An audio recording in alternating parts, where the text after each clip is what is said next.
It was supposed to be a celebratory dinner. My wife Serena had just made partner at Lockridge and Crane, the high-powered corporate law firm she worshipped like a religion. She'd worked late nights, skipped vacations, and missed birthdays just to get that fancy corner office. Tonight was her victory lap, and she'd invited her whole family to bask in the glow. The place was one of those modern steakhouses downtown where the wine list was longer than the menu, and everyone looked like they belonged in a glossy magazine. Serena had picked the table near the big window, the one with a view of the skyline, her skyline, and she was already holding court by the time I arrived. Her father, Raymond, was there, his gray hair perfectly parted and his navy blazer sharp as ever. He'd been a senator before retiring to a boardroom and a second marriage. Next to him, her mother Francine swirled her wine like it held the answers to the universe. She'd always been polite, but there was a glassy quality to her kindness, like she was performing even when no one was watching. Camille, Serena's younger sister, had flown in from LA just to be here. She was the free spirit, the yoga instructor with 1 million Instagram followers and a wardrobe that looked stolen from a Coachella ad. Serena's smile was electric as she made her toast. "I just made partner," she beamed, raising her glass. "While my husband is just a plumber." Everyone laughed. Even Camille, who'd never worked a day in her life, let out this high-pitched giggle that made my stomach clench. I looked at Serena, but she didn't see me. She saw the version of me she'd crafted, the simple husband with the blue-collar job that gave her story texture. She loved to tell people I was a plumber, like it made her success more impressive by comparison. I forced a smile, but it felt brittle. I clinked my glass with hers and took a sip of water, letting the burn of disappointment settle into my chest. Serena had always loved the narrative. "Micah, the guy who fixes pipes," she'd say at parties, her tone dripping with affectionate condescension. I'd laugh it off because it was easier than explaining the truth. I didn't mind the work boots or the wrench in my trunk. I'd always believed there was dignity in every job, but I also knew the world didn't see it that way. The waiter came around with a tray of appetizers. I reached for a shrimp skewer, but my appetite had evaporated. I was too busy watching Serena's eyes shine in the candlelight as she accepted her father's compliments and her mother's praise.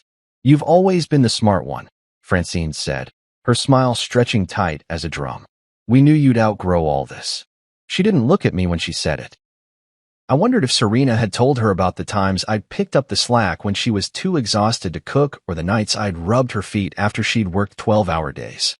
Probably not. That wasn't part of the story. Camille scrolled her phone, showing Serena something that made them both laugh.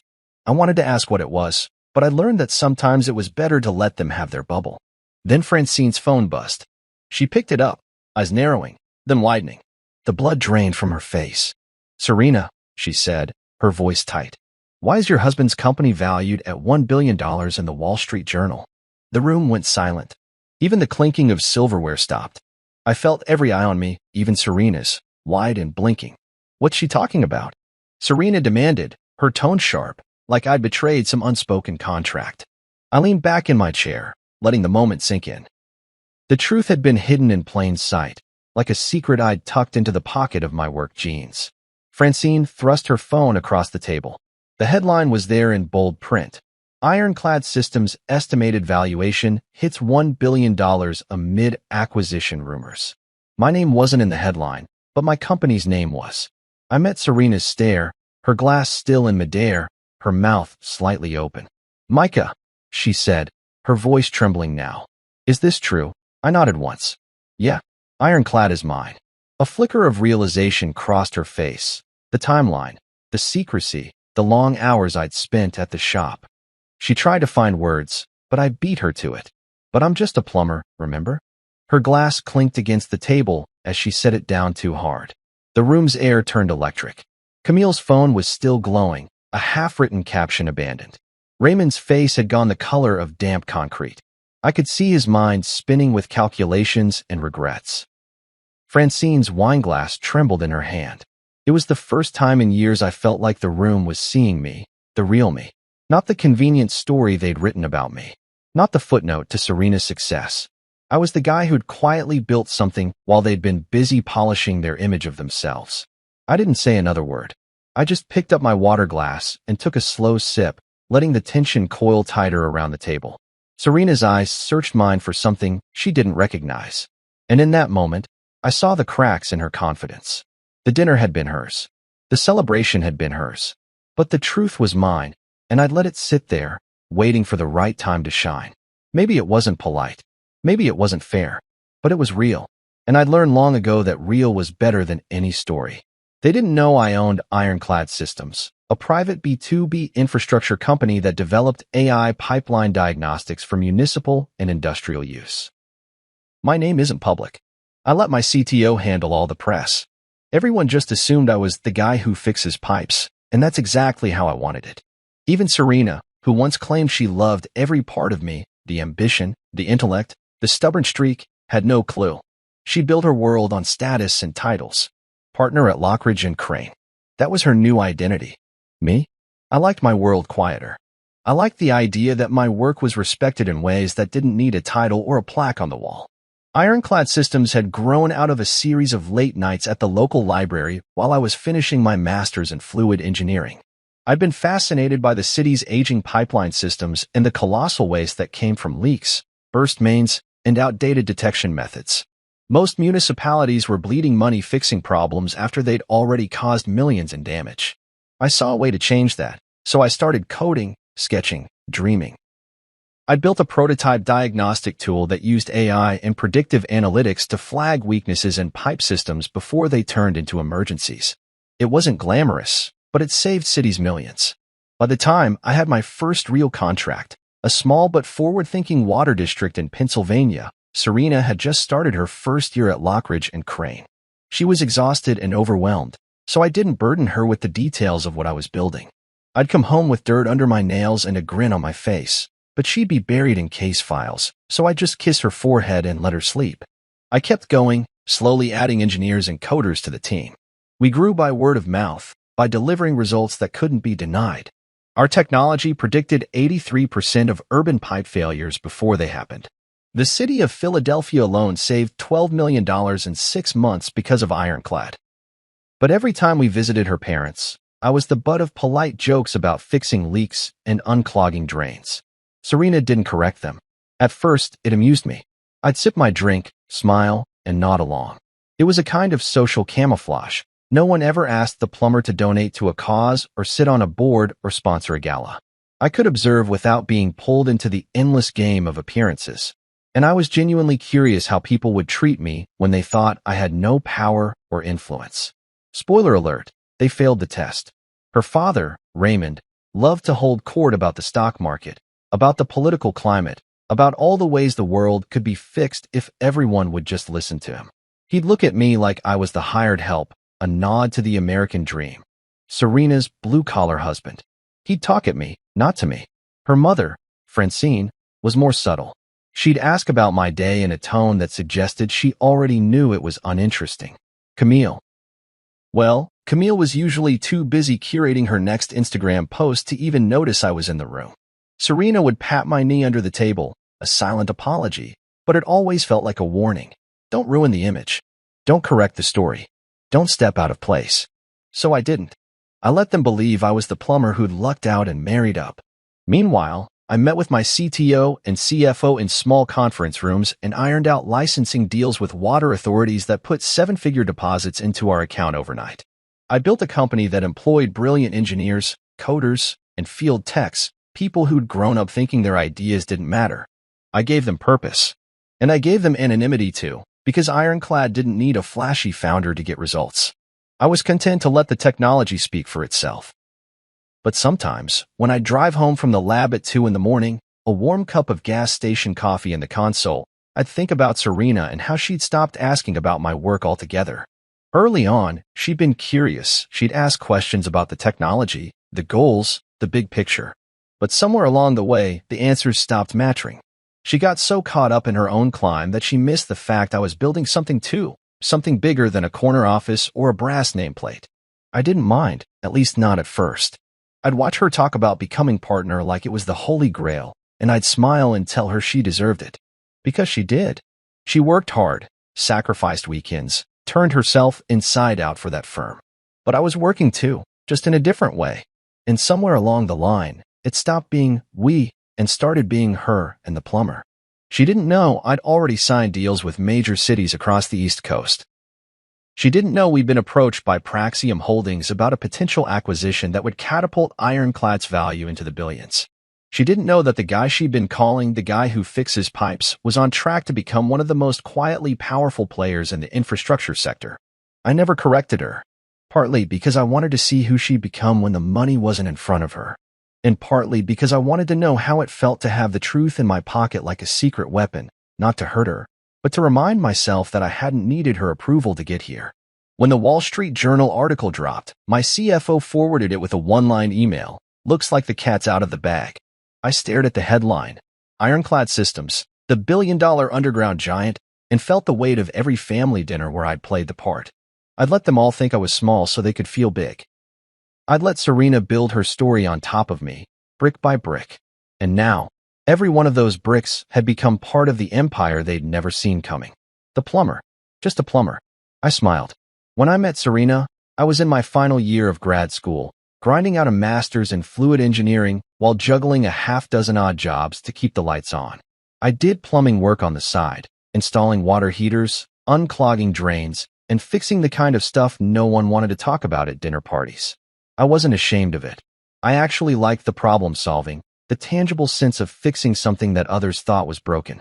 It was honest work, and it paid the bills while I scribbled equations and built prototypes late into the night. Serena was a second-year associate at Lockridge and Crane then, with a smile that could break glass and an ambition that radiated from her like heat off asphalt. She'd come into the cafe where I was working part-time, a stack of legal pads under her arm, too preoccupied with case files to notice the coffee stains on my jeans. I'd liked that about her, the single-minded focus, the way she could dissect a contract like it was a puzzle she was determined to solve. She looked at me over her laptop, eyebrows arched. "What are you reading?" she'd asked, pointing to the engineering textbook next to my half-eaten bagel. That was how it started. She liked my curiosity. I liked her fire. I thought she saw the real me, the one who stayed up all night designing fluid dynamics models, the one who wanted to make cities better, safer, smarter. And at first, she did. We'd meet for quick dinners between shifts, talk about our dreams and the future. She said she liked my ambition, my drive. "You're going places," she'd say, tracing a finger along my jawline, her eyes bright with promise. "We'll be unstoppable together." But somewhere along the way, that narrative shifted. I couldn't pinpoint the exact moment, but I remember it felt like a slow fade, like watching the sunset in reverse. Maybe it was the night she brought me to the Lockridge and Crane holiday party and introduced me as Micah, he's a plumber. The way she said it, like it was a punchline, a sweet little anecdote to show she wasn't shallow, that she could love someone who didn't wear a tie to work. I'd smiled, of course. I'd played along. I told myself it didn't matter because I knew what I was building behind the scenes. But every time she repeated that joke, at dinners, at parties, in casual conversation, I felt a piece of me slip away.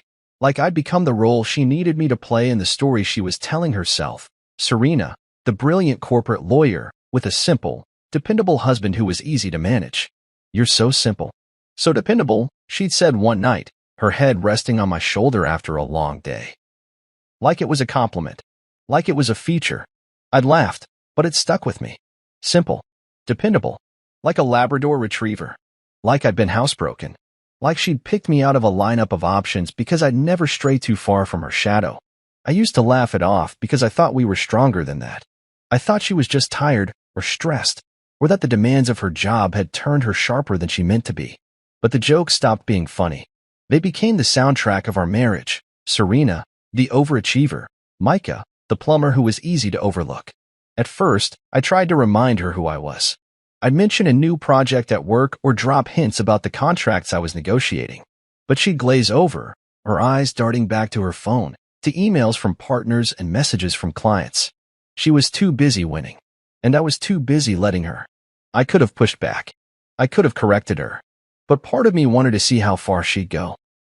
I wanted to know if she'd ever look past the image she'd crafted, the convenient stories she'd wrapped around me like a comfortable coat. I wanted to know if she'd ever ask, "Micah, what are you building?" But she never did. She liked the version of me that made her look bigger by comparison. She liked the story where she was the success, and I was the background. Sometimes I'd watch her get ready for work in the morning, all crisp lines and perfect hair, and I'd wonder if she even remembered the guy she met in that cafe, the one with the coffee-stained jeans and the spark in his eye. The guy who wanted to change the world, one pipeline at a time. I never stopped working. While she posted office selfies with espresso cups and captions like Monday Motivation, I was in the lab with my team, refining AI models that could predict pipe failures down to the street corner. While she was presenting to partners, I was negotiating with city councils and utility boards, signing deals that would change the way cities manage their infrastructure. I was building something real, something that would outlast 1,000 office promotions and 1,000,000 LinkedIn posts. But at the dinner table, at family parties, at the bar with her colleagues, I was just the plumber. And she never corrected them. She never gave me the benefit of the doubt. She never asked what was behind the quiet smile, the tired eyes. She didn't see the hours I put in after midnight, the sacrifices I made, the team I led. To her, I was simple, dependable, forgettable. It's funny how the people who claim to love you can be so blind. Or maybe it's not blindness at all. Maybe it's willful ignorance, a way to keep the story neat and clean, the hierarchy intact. Serena needed that, and I let her have it, because I thought it didn't matter. Because I thought she'd remember who I really was when it counted. Turns out I was wrong. While she posted office selfies with espresso in hand, I quietly built Ironclad with a small team of engineers and coders who believed in the vision even before the world started paying attention. I started with a tiny space, a one-room office with a shared bathroom and a flickering fluorescent light that made it look like the backdrop of a crime scene. But it was mine, and in those four walls, we built something the world didn't see coming. We were the underdogs, working through nights lit by vending machine glow and the hum of servers, drinking too much bad coffee and taking pride in our weird little AI models. We refined our diagnostics algorithm again and again until it was better than any competitors. Our software could predict up to 83% of urban pipe failures before they even happened. Imagine that, cities saving millions on repairs and water loss. But no one at Serena's dinner tables asked me about that. No one wanted to know about the hours I spent pitching our tech to local water authorities, or the phone calls to skeptical engineers who'd rather replace a pipe than listen to a guy in jeans talk about artificial intelligence. They just saw Serena's success, the partner's salary, the high heels that clicked with authority, and then they'd glance at me like I'd tagged along, some charity project she'd picked up at the shelter. At those dinners, Serena's father would go on about the stock market, how it was a real man's game, while her mother would sip her third glass of wine and talk about their family's legacy and politics. Like it was an inheritance she couldn't bear to share with someone who worked with his hands. Camille would post selfies, filtered to death, captioned, "Family time with the power couple," like I was some trophy she borrowed for the evening. And every time, Serena would smile and pat my knee under the table, as if that was all it took to keep me content. I started to see it, the way she liked the contrast. She was the high-powered attorney. I was the plumber. It gave her an edge at those dinner parties, made her look like the benevolent one, the star who didn't need to marry her equal because she was that good. But every day, while she curated her brand and worked those late hours, I was in meetings that could change the face of a city's infrastructure. I had contracts with the Department of Water Management and several high-level government agencies. We were revolutionizing how cities managed aging pipes. In Philadelphia, our tech had saved the city $12 million in 6 months. $12 million. That was real money, real impact. And yet, at her parents' house, I was the guy who fixed drains. I remember one night vividly. Her father, leaning back in his chair with a cigar in hand, looked at me and said, "So Micah, when are you going to get serious about your career? Serena's carrying the weight, you know." Serena laughed lightly, not even bothering to defend me. "Dad," she'd said, "Micah's fine. He likes what he does." She said it like I was a child who'd decided finger painting was a career choice. I felt the smile freeze on my face. That was the moment I realized that in their eyes, and maybe even in Serena's, I wasn't building anything. I was just a placeholder, a warm body at the dinner table. I played along because I wanted to see how long it would take before anyone noticed the cracks in their narrative. Spoiler alert, no one did. My team at Ironclad worked in silence, refining and scaling. We put up record numbers and started winning awards, ones with little logos that would have impressed Serena's father if he'd ever cared to ask. But I didn't share the articles. I didn't bring them home. I didn't brag. Because I was watching how everyone treated the man they thought I was. The man who'd married up. The man who should be grateful to be at the table. It's funny how people talk about wanting authenticity, but they can't handle it when it shows up uninvited. I think that's why I kept my success a secret, not just from Serena, but from everyone. I wanted to see who loved me when there was nothing to gain. Spoiler alert, not many did. And every time I sat at that dinner table, a polite smile on my face, nodding along to talk of stock options and vacation homes, I wondered what would happen when the truth came out. When the headlines splashed across their screens and the plumber was suddenly worth more than all their fancy law degrees combined. I wondered how they'd react when the guy they'd pitted turned out to be the one holding the winning hand. I wondered if Serena would still smile the same way when she realized the person she'd married wasn't the narrative she'd sold to her friends. So I sat there, listening to her father's lectures on politics, her mother's bragging, Camille's shallow jokes. I let them talk about my little jobs while I signed multi-million-dollar contracts and negotiated government deals. And in those moments, I learned more than I ever did in any engineering class. People will believe whatever story you hand them, especially if it makes them feel bigger. It was the underestimation principle. Let them underestimate you. Let them think you're small. Let them laugh. Because when the truth comes out, their surprise is the sweetest victory. So I sipped my water. I let them laugh. And I smiled, because I knew the day was coming when the plumber would be the one they all wanted to meet. Serena started referring to me as utility class in front of her colleagues, and the first time she said it, I thought I'd misheard.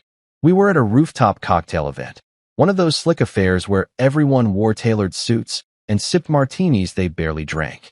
The skyline stretched behind us, all glass and steel, and I was thinking about the latest contract Ironclad had signed with the city of Boston, another $1 million deal that would take our pipeline diagnostic tech national.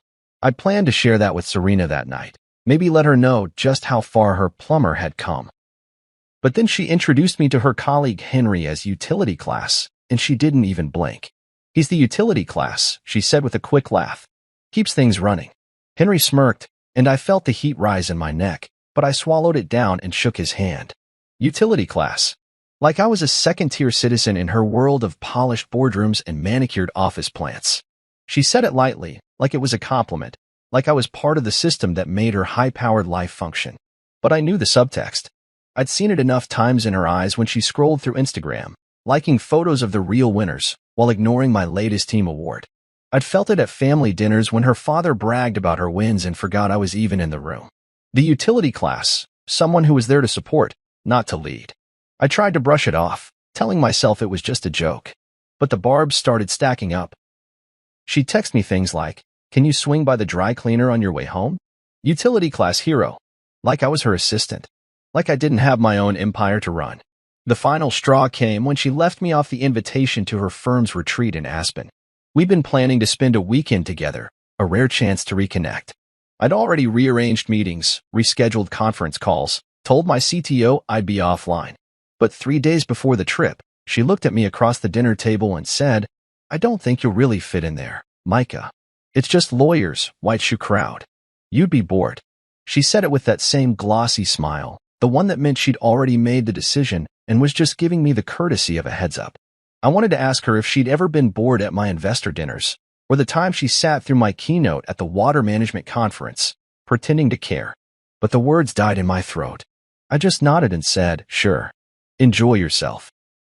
Because I'd learned the hard way that in her world, I was background, an accessory, a neat addition to her narrative about balancing success and humility, the husband who didn't mind being underestimated. I went back to work, back to Ironclad, where my team and I were finalizing a breakthrough update that would revolutionize the way cities monitored their pipelines. We'd landed a contract with the Department of Water Management, a federal pilot program that would put our software into over 100 cities. It was the kind of deal that would make headlines, the kind that would put Ironclad on the map as an industry leader. But at home, I was the guy who'd hold Serena's coat at cocktail parties, the man she'd leave off the guest list when things got exclusive. One night, she came home late, her hair tousled from the wind, her eyes bright with adrenaline. "The retreat was amazing," she said, dropping her purse on the counter. "I wish you'd been there." I wanted to ask her why she hadn't fought for me to come, why she'd let me be the one left out while she networked and charmed. But I didn't. I just smiled and asked how it went, and she launched into a story about the partners' dinner, about how everyone had laughed at her jokes and praised her presentation.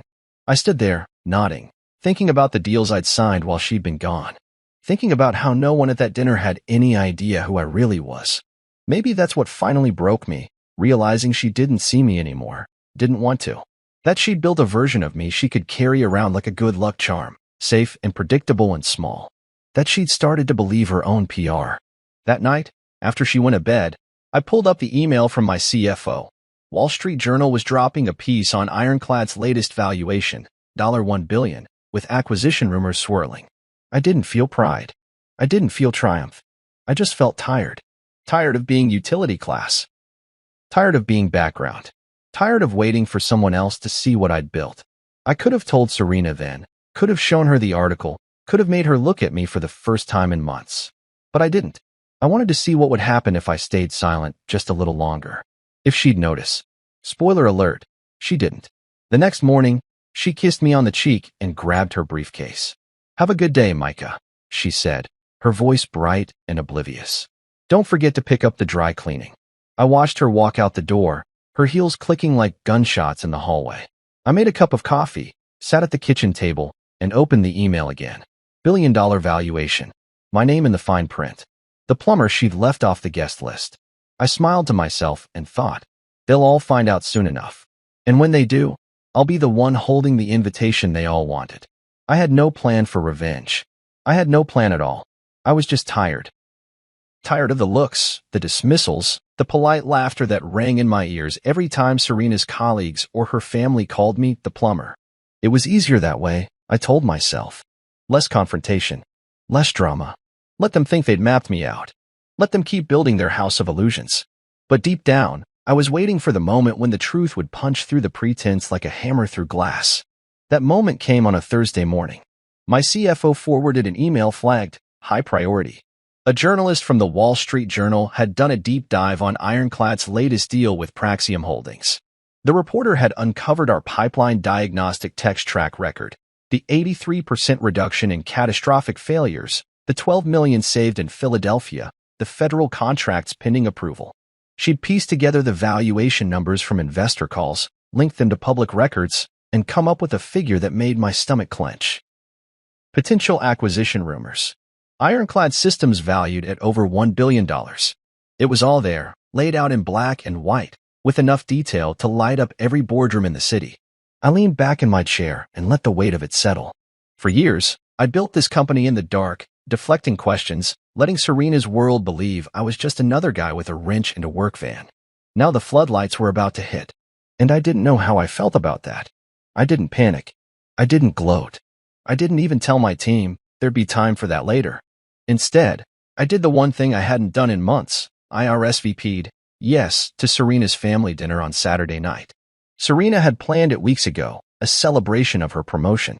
Her mother had probably already ordered enough wine to drown a small village, and her father would have a toast ready, dripping with the kind of pride that always forgot to mention me. Camille would be there too, no doubt with a new set of Instagram filters ready to document every moment of Serena's ascent. I wondered what they'd all say when the Wall Street Journal hit the breakfast table that morning. Would they be proud? Ashamed? Embarrassed that they hadn't known the truth? Friday came, and the article dropped. Ironclad Systems, the billion-dollar plumber. I had to hand it to the journalist. She'd nailed the hook. It was catchy, easy to share. A plumber-turned-tech mogul who'd quietly built an empire while no one was looking. I could already see the headlines spinning across LinkedIn, the whispers at Serena's office. I'd spent so long hiding in plain sight that it felt almost surreal to see my name in print, Michael Landry, founder and CEO. I thought about calling Serena, thought about warning her. But then I remembered all the times she'd called me utility class and left me off her guest lists. I remembered the retreat in Aspen, the cocktail parties, the polite laughter, the tiny cuts that had piled up into a mountain.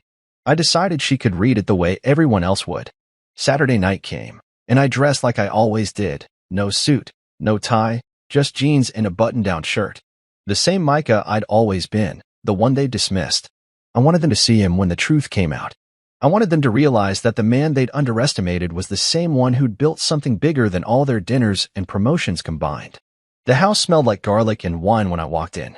Serena's mother was in the kitchen, barking orders at the caterer. Her father was already at the head of the table, glass of scotch in hand. his voice filling the room with the kind of practiced authority that only politicians have. Camille was on the couch, phone in hand, her eyes glued to the screen. Serena greeted me with a quick kiss on the cheek. "Hey, Han. Thanks for coming." Her eyes were bright, her smile perfect. She had no idea. Dinner started like it always did. Her father gave a speech about Serena's achievements, about how proud they all were to have a daughter who'd made partner at Lockridge and Crane. Camille snapped photos. Francine dabbed her eyes with a cloth napkin. The room was full of laughter and clinking glasses, the sound of a family celebrating its star. Then Serena stood up, glass in hand.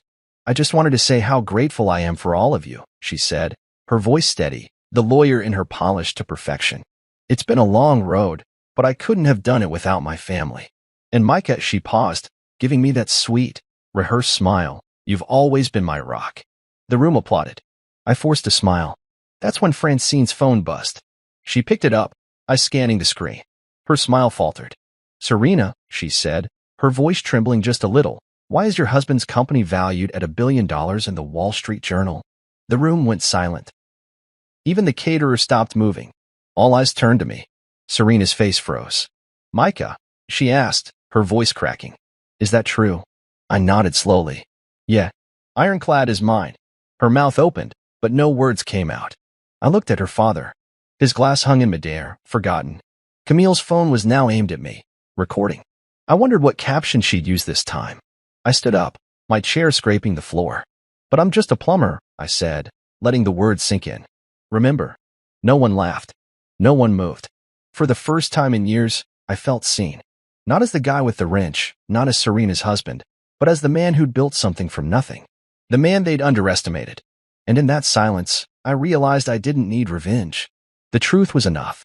The dining room felt like a stage, every eye on me, every breath held as if the world had stopped spinning just to watch me stand there. Serena's father was the first to move, his hand trembling slightly as he set down his glass. "Micah, is this some kind of joke?" he asked, his voice brittle, like he was trying to convince himself that I couldn't possibly have outgrown his neatly drawn lines. I held his gaze, feeling years of quiet patience harden into something unbreakable.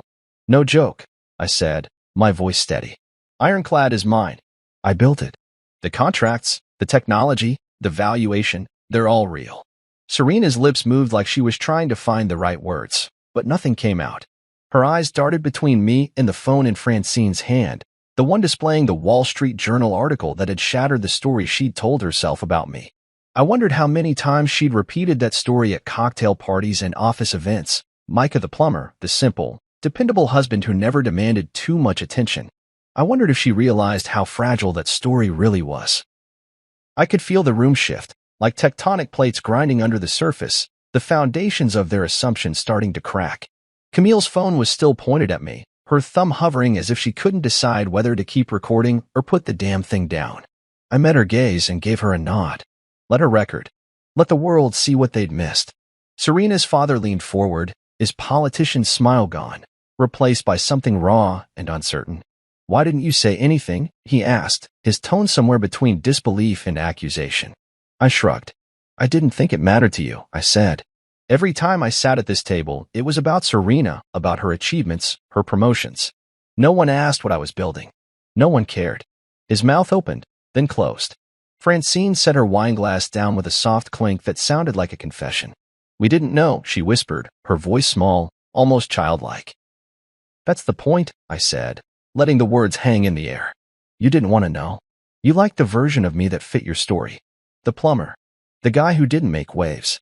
Serena's hands were clasped so tightly her knuckles were white. "Micah," she started, her voice shaking. "Why didn't you tell me? We're a team. We're supposed to share these things." I almost laughed, but it came out as a sigh. "A team," I repeated, my tone gentle but edged with the truth. "Like when you left me off the Aspen retreat. Like when you told your colleagues I was utility class."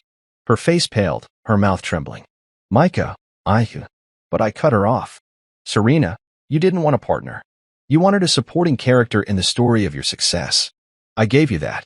I let you have your story because I wanted to see who you really were when you thought I had nothing to offer." The room was silent. Camille's phone was trembling now.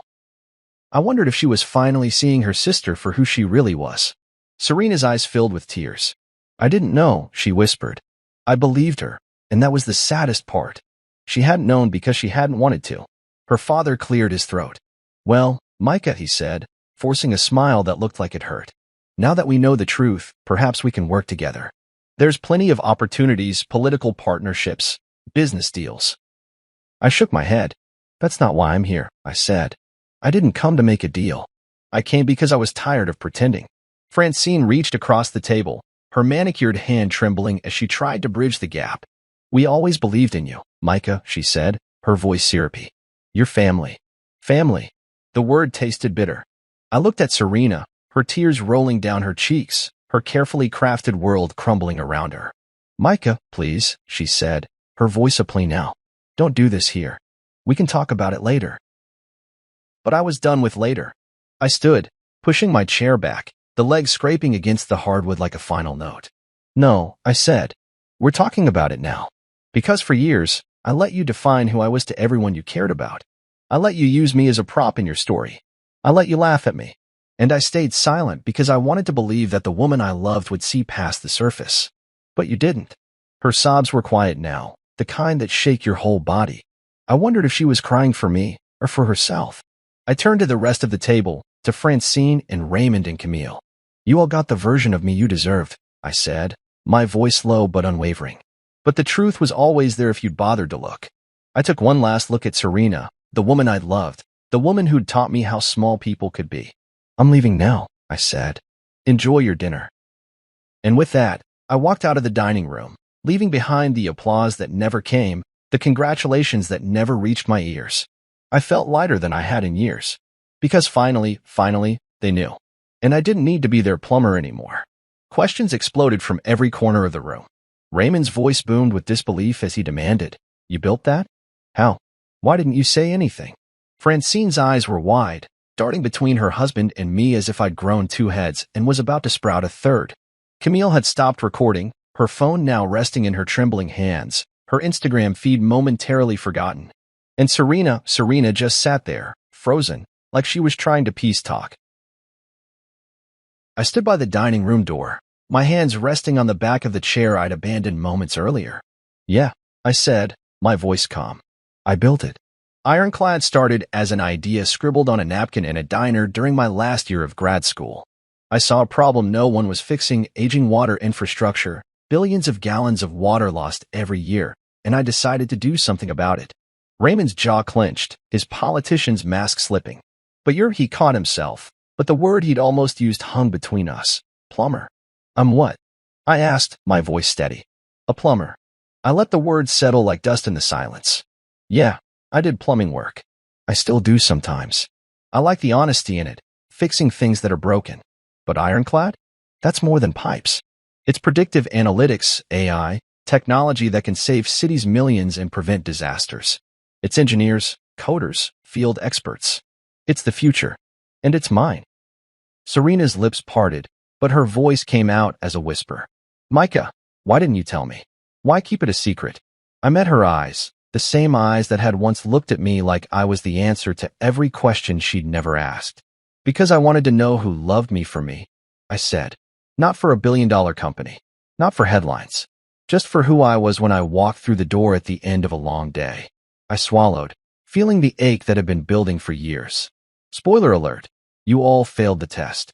Her face crumpled, tears welling up, but I didn't let myself waver.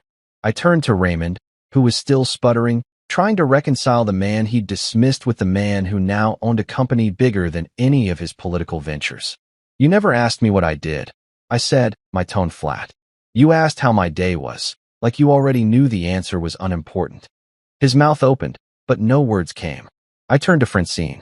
"You treated me like a curiosity, a hobby, a story to tell at brunch with your friends. But you never asked why I kept going back to the lab after midnight, why I spent weekends in meetings instead of on the golf course." Francine's hand shook, the wine glass trembling as if the truth might spill over the rim. "Micah, we didn't know," she whispered, her voice small. "We thought." "You thought I was simple," I said, my voice sharpening. "You thought I was the sidekick to Serena's story. But that's the thing about stories, they don't always go the way you expect." I felt the weight of the years pressing against my ribs, the dinners I'd sat through in silence, the jokes I'd laughed at to keep the peace. And I let it all go. Serena's voice cracked. Micah, please, I didn't mean. You didn't mean to see me, I said, cutting her off. You were too busy curating your life to realize there was more to me than the plumber who held your coat. I let the words hang, sharp and final. And that's on you. Raymond cleared his throat, his voice trembling with forced authority. Well, Micah, now that you've revealed yourself, perhaps we can discuss opportunities. There's a lot of potential here. I barked a laugh, cold and humorless. Opportunities? You think I need you? I shook my head. I built this without your approval, without your connections, without your money. I did it because I believed in the work. And I'm not interested in trading that in for a seat at your table. I've got my own table now. Camille, who had been silent through it all, finally spoke. So you really built all that? Her voice was small, like she was asking if the moon was real. I nodded once, and she looked down at her phone, her face pale. Maybe she was realizing that the likes and followers didn't mean much when real work was staring her in the face. I took a breath, feeling the room's weight press in. Look, I said, my tone softening, though not enough to let them off the hook. I didn't come here to rub your faces in it. I came because I was tired of hiding, tired of pretending, tired of being the man you thought I was instead of the man I am. I looked at Serena, her face streaked with tears, her shoulders slumped. I wanted to know who loved me before the billion. And I got my answer tonight. Her mouth opened, a sob caught in her throat. Micah. I shook my head. I can't be who you need me to be anymore. I can't be small so you can be big. I felt the knot in my chest loosen, the weight I'd carried for too long finally lifting. I hope someday you understand that. The room was silent. Even the caterer, who had been hovering near the kitchen door, had disappeared. It was just us, and the truth, and the cold realization that nothing would ever be the same. I stood a little taller, my spine straight, my heart steady. Ironclad is mine, and so is my future. I turned and walked toward the door, the echoes of my footsteps a rhythm of freedom. For the first time in years, I felt like I was walking toward something real. As I reached the hallway, I heard Serena's voice, small and broken. Micah, please. I paused, my hand on the doorknob, and turned just enough to meet her gaze. You always wanted the man who would stand behind you, I said. Turns out, I was always the man who would stand on his own. And then I walked out, leaving behind the questions they'd never thought to ask, the assumptions they'd never bothered to challenge. I didn't need their validation. I had my own, and that was more than enough. Serena tried damage control before I'd even left the driveway. My phone buzzed with her name, 3 times in a row, but I didn't answer. I didn't need to. She'd already said enough with every polite laugh at my expense, every invitation she'd left me off, every time she'd called me utility class and expected me to smile. Now she wanted to talk. Now she wanted to work through it. I could imagine her scrambling, crafting the perfect apology, her mind spinning a web of justifications and rationalizations. But I was done. The next morning, I woke up to an email from her. Subject line, we need to talk. I opened it, half expecting a full-on apology, but it was a carefully worded plea. Micah, I'm sorry for the way things played out last night. I was blindsided, and I didn't handle it well. I just wish you told me about Ironclad. We could have leveraged your success, used it to build our future together. Let's sit down and talk this through. We're a team. Love, Serena. I stared at the screen, my coffee growing cold in my hand. Leverage. That was the word that stuck in my throat. She saw my company, my blood and sweat, as a chess piece on her board. A tool for her image, for her brand. I thought of all the times I'd come home late from meetings, exhausted but wired with adrenaline from closing a deal, and she'd barely looked up from her phone. The times she'd called me utility class in front of her colleagues and never once corrected herself. That wasn't a team. That was a transaction. I didn't respond right away. Instead, I opened the envelope I'd been carrying around for weeks, a separation agreement I'd drawn up after the Aspen retreat, after I'd realized she saw me as an accessory instead of a partner. I'd never planned to use it. I'd kept hoping she'd see me, really see me, but she hadn't. That afternoon, I walked into the living room, and she was waiting, still in her tailored work dress, like she was about to deliver a closing argument. Micah, she started, her voice trembling with rehearsed emotion. We've been through so much together. Don't let this ruin us. I sat down, my heart steady. Serena, I said quietly, I love the woman I thought you were. I loved the nights you stayed up late studying for the bar, the way you'd light up when you talked about your first big case. But somewhere along the way, you stopped asking about me. You stopped caring about the man behind the work boots. Her lip quivered. That's not fair. It's perfectly fair, I cut in, my tone calm but unwavering. Every time you called me just a plumber, every time you left me off the guest list, every time you told your colleagues I was utility class, you told me exactly who you thought I was. She blinked, tears welling in her eyes. I was under pressure, my job. Your job didn't force you to look down on me, I said. That was your choice. I reached into my bag and pulled out the envelope. This is a separation agreement. I signed it already. You can review it with your fancy lawyer friends. Her face crumpled, and she reached for my hand. Micah, please, don't do this. We can fix it. We can be a team. I pulled my hand away gently. No, I said. You never wanted a team. You wanted a story. You wanted the narrative of the successful partner with the simple, dependable husband. That's not me anymore. Her tears came fast now, rolling down her cheeks. I didn't mean to, but you did, I said, standing up. You meant every word, every laugh, every time you left me in the background. I looked down at her, and for the first time, I didn't feel small. I didn't feel like I had to prove myself. I was done proving anything to her. She tried again, her voice breaking. Please, Micah, don't throw this away. I shook my head. You threw it away every time you chose your image over your husband. I turned and walked toward the door, but paused, looking back at her one last time. You'll be fine, Serena. You've always known how to land on your feet. But I need to be somewhere I can breathe. She sobbed, but I didn't turn back. I walked out, the door closing behind me like the final page of a chapter I'd let drag on too long. Outside, the sun was just setting, painting the sky in colors that felt like freedom. I took a deep breath, the weight of years falling away from my shoulders. For the first time in as long as I could remember, I felt like the man I'd always wanted to be, unapologetic, whole, seen. The phone buzzed again in my pocket. I didn't even have to look at the screen to know it was her. I silenced it and kept walking. Because some things, once broken, can't be put back together. And I was done letting her hold the pieces. 6 months later, Ironclad Systems was in a completely different league, no longer the quiet giant in the background, but a powerhouse that dominated the conversation in the infrastructure tech sector. We'd finalized the strategic merger with Praxium Holdings, bringing in a valuation north of $1.4 billion. It wasn't about the money, though. It was about the control. The creative freedom, the power to take the technology we'd developed and make it the gold standard for cities that had been struggling to modernize for decades. I still kept my original office in that same unremarkable building, with its chip paint and one humming vending machine that made the place feel like home. I tried the high-rise thing once, but the glass walls and corner offices just felt like a stage, something that would have made Serena's parents proud but left me cold. That morning, I sat in my office alone, watching the sun break over the skyline like a promise. My team was working out of our new expansion site on the other side of town, a state-of-the-art complex with all the bells and whistles. But I liked the quiet here, the way the walls still held the echoes of our first big wins and our late-night brainstorming sessions. My old work boots were propped under the desk, next to the same metal toolbox I'd carried for years. Some habits die hard. People called me a tech visionary now. Investors wanted my time, my insight, my approval.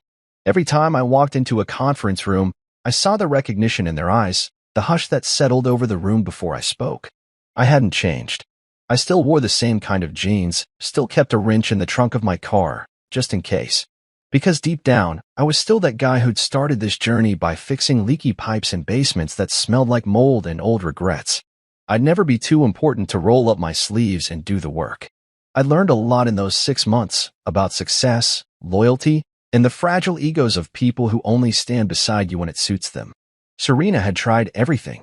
She'd called, texted, emailed. She'd shown up at my office once, all apologies and tears, her voice trembling as she insisted that she hadn't meant to belittle me, that she'd just gotten caught up in her own ambition. She'd said we could be a team again, that my success was her success. But I saw it in her eyes. She wasn't sorry for what she'd done, just sorry that it had all blown up in her face.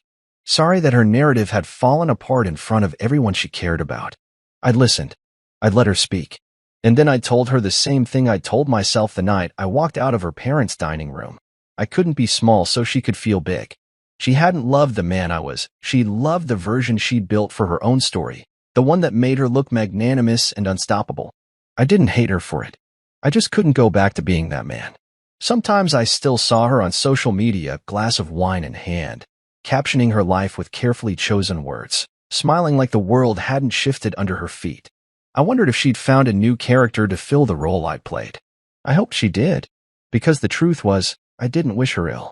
I just wished her gone from the parts of me she tried to shape.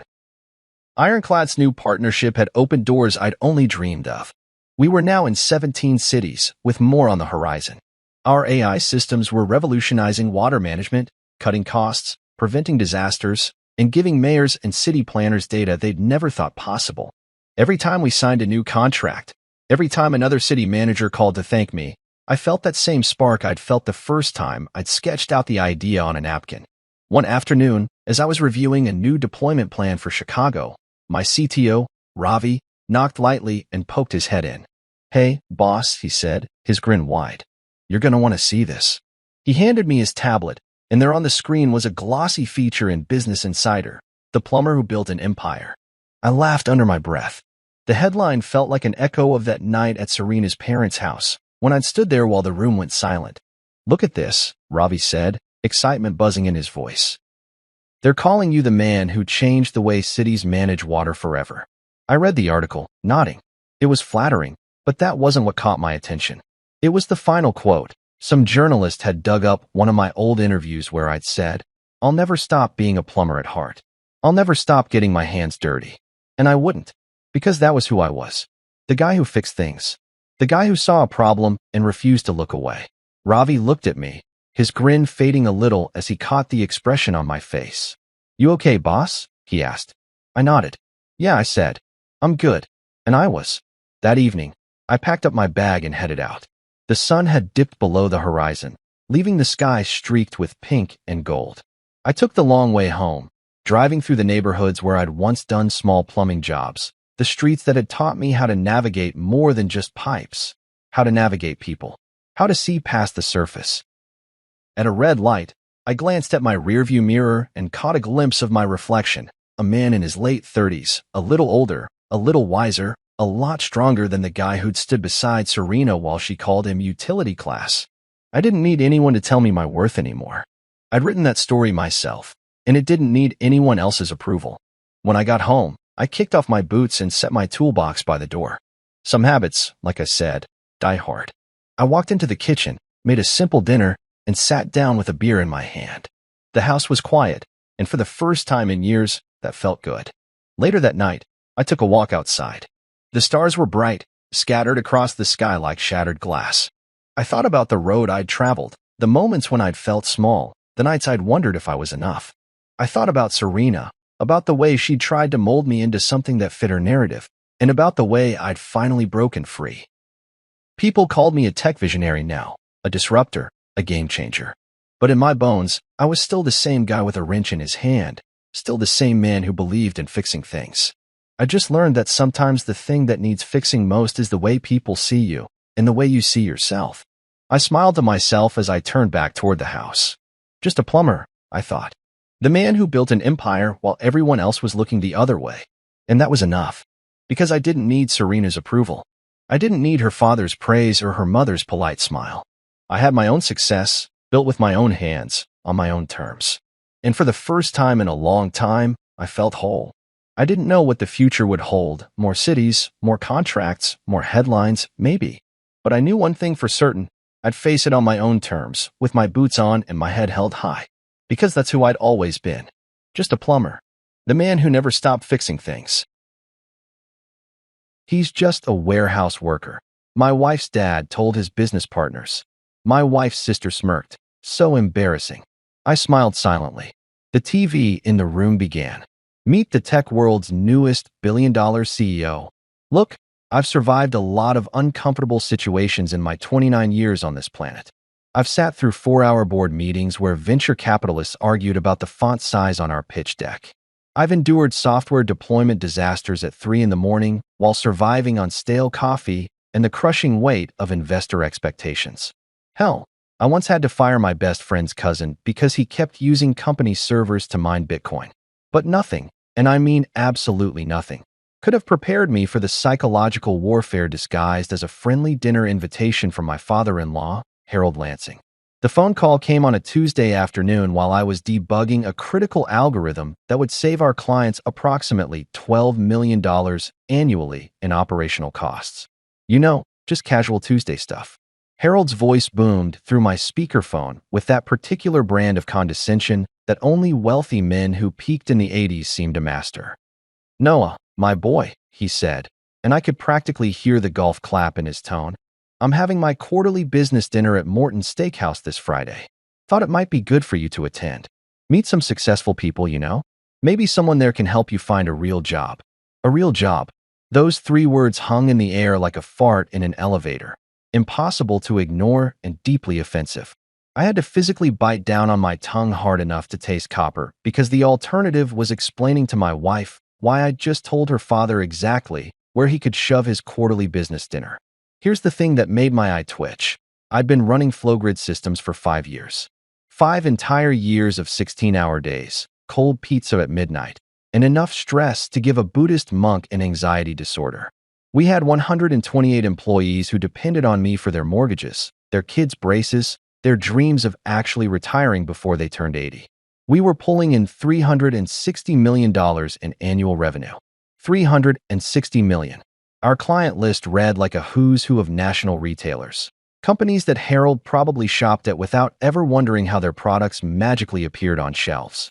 But because I didn't strut around in a three-piece suit that cost more than most people's cars, because I didn't have some mahogany-paneled corner office with my name on a brass plaque, because I actually preferred hoodies to ties and believed that good ideas mattered more than good cufflinks, Harold Lansing had somehow convinced himself that his son-in-law was basically a glorified forklift operator who'd accidentally stumbled into a job with an email address. In his mind, I probably spent my days moving pallets around some dusty warehouse, maybe updating a spreadsheet if I was feeling particularly ambitious, definitely not running a billion-dollar logistics optimization platform that was literally revolutionizing supply chain management across 3 continents. The worst part? My wife Sophie had internalized her father's delusion. When I hung up the phone and she asked what Harold wanted, I told her about the dinner invitation. She got that look. You know the one. The expression that says, "Please don't make this difficult for me," mixed with "I love you, but also my father controls my trust fund." She clasped her hands together like she was about to pray for my soul and said, "Please, just smile and don't mention your warehouse thing." My warehouse thing. My billion-dollar baby, my 5 years of blood, sweat, and probably a concerning amount of tears, reduced to a thing. Like it was some weird hobby I did in my spare time, like building model trains or collecting vintage lunchboxes. I wanted to pull up our quarterly earnings report, point at the numbers that would make a small country's GDP look cute, and ask her to read them out loud until she understood what the hell her husband actually did for a living. But I didn't. Because I loved her, and because I learned that sometimes you have to pick your battles. And sometimes those battles involve pretending you're totally fine with being underestimated by people who think success only counts if it comes with a corner office and a secretary named Deborah. So I agreed. Of course I agreed. Because that's what you do when you're married and you want to stay that way. I told her I'd go. I'd smile. I'd be pleasant. And I'd try my absolute hardest not to embarrass her in front of her father's circle jerk of self-important businessmen who probably still thought the internet was just a fad. Sophie looked so relieved I thought she might actually cry. "Thank you," she said, kissing my cheek. "And maybe dress nice? Like business nice. Business nice. Right. Because showing up in jeans and a black turtleneck to a steakhouse would somehow shatter the fragile ecosystem of Harold's ego-driven dinner party. But here's where I decided to have a little fun with it. If they were going to treat me like some clueless warehouse worker anyway, why should I dress up like I was trying to impress them? Why should I squeeze into some uncomfortable suit and pretend to be someone I wasn't, just to make Harold feel validated in his assessment of me? Screw that. I was going to show up exactly as I was. Jeans, black turtleneck, and my best calm before the storm expression that I perfected over years of dealing with incompetent middle managers and investors who thought they knew my business better than I did. Friday rolled around with all the enthusiasm of a root canal appointment. I stood in front of my closet, looking at the one suit I owned. The one I'd bought for my wedding and hadn't touched since, and I laughed. Actually laughed out loud like a maniac. Sophie poked her head into the bedroom. already dressed in some elegant cocktail dress that probably cost more than my entire wardrobe combined. "What's funny?" she asked, suspicious. "Nothing," I said, grabbing my favorite pair of dark jeans and my lucky black turtleneck, the one I'd worn when we'd closed our Series B funding. "Just thinking about how tonight's going to be a real educational experience." She frowned but didn't push it. 20 minutes later, we were in the car heading to Morton's, and I could feel Sophie's anxiety radiating off her in waves. She kept glancing at my outfit, then at me, then back at my outfit, like if she looked hard enough I might spontaneously transform into the corporate clone her father wanted me to be. "You look casual," she finally said, which in wife speak translated to, "You look like you're about to disappoint my entire family." "I look comfortable," I corrected. "There's a difference." She sighed, that deep, exhausted sigh that married people perfect over time. "Just, please don't mention Flowgrid. Don't talk about work. Don't get into it with my dad. Just smile, eat your steak, and let's get through this. Don't mention the company I'd built from scratch. Don't talk about the thing I was most passionate about. Just sit there like a good little son-in-law and let Harold and his buddies pat each other on the back for being so very successful while I nodded along like an extra in the background of their personal business theater. Sure, absolutely. What could possibly go wrong?" As we pulled into the parking lot of Morton's, I saw Harold standing outside in his power suit, checking his Rolex like time itself owed him money. He spotted our car, and his face did this micro-expression thing. A flash of disappointment, so quick you'd miss it if you weren't looking for it. But I was looking for it. I was always looking for it. This was going to be one hell of a dinner. The moment I stepped out of the car, Harold's eyes locked onto my outfit with the kind of horror usually reserved for natural disasters or finding out your accountant has been creative with your taxes. He looked at my jeans, then at my turtleneck, then back at my jeans, like maybe if he blinked hard enough I'd transform into someone wearing a proper suit with a tie that cost more than a mortgage payment. His face went through this fascinating journey of emotions: confusion, disappointment, resignation, and finally landing on barely concealed disgust. It was like watching someone discover their lottery ticket was one number off, except the lottery ticket was me and the winning number was apparently dressing like you give a damn. "That's what you're wearing, Noah?" he asked, his voice carrying that special tone that parents use when their teenager shows up to church in ripped jeans and a band t-shirt. The question wasn't really a question, of course. It was an accusation wrapped in confusion, seasoned with a healthy dose of "what the hell is wrong with you?" I could feel Sophie tense up beside me, probably calculating how quickly we could fake a family emergency and bail, but I just smiled. That calm, unbothered smile that I'd perfected over years of dealing with people who underestimated me. "Yeah," I said, adjusting my turtleneck like it was the finest cashmere known to mankind. Didn't want to overdress and make the CEOs insecure. You know how fragile executive egos can be. Harold's eye twitched. Actually twitched. It was beautiful.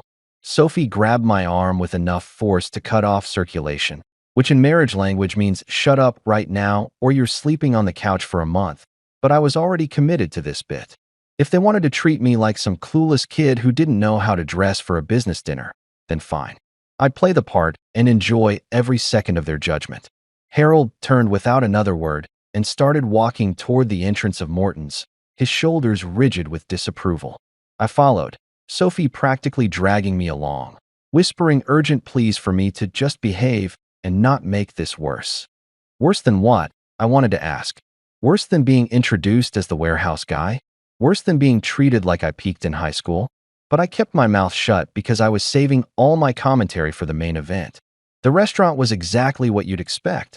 Dark wood, low lighting, the kind of place where the steaks cost more than most people's weekly grocery budget, and the wine list requires a sommelier with a PhD to navigate. Harold led us through the main dining area toward a private room in the back, and with each step I could feel the atmosphere getting thicker with testosterone and expensive cologne. We walked through heavy wooden doors into what can only be described as a peacock convention. I'm talking about a room full of men who'd clearly spent more time on their hair than I'd spent on my entire wedding vows. Polished hairlines that screamed, "I pay someone $300 for this cut." Watches that could probably fund a small nation's healthcare system. Cufflinks that definitely, absolutely, 100% had their own insurance policies.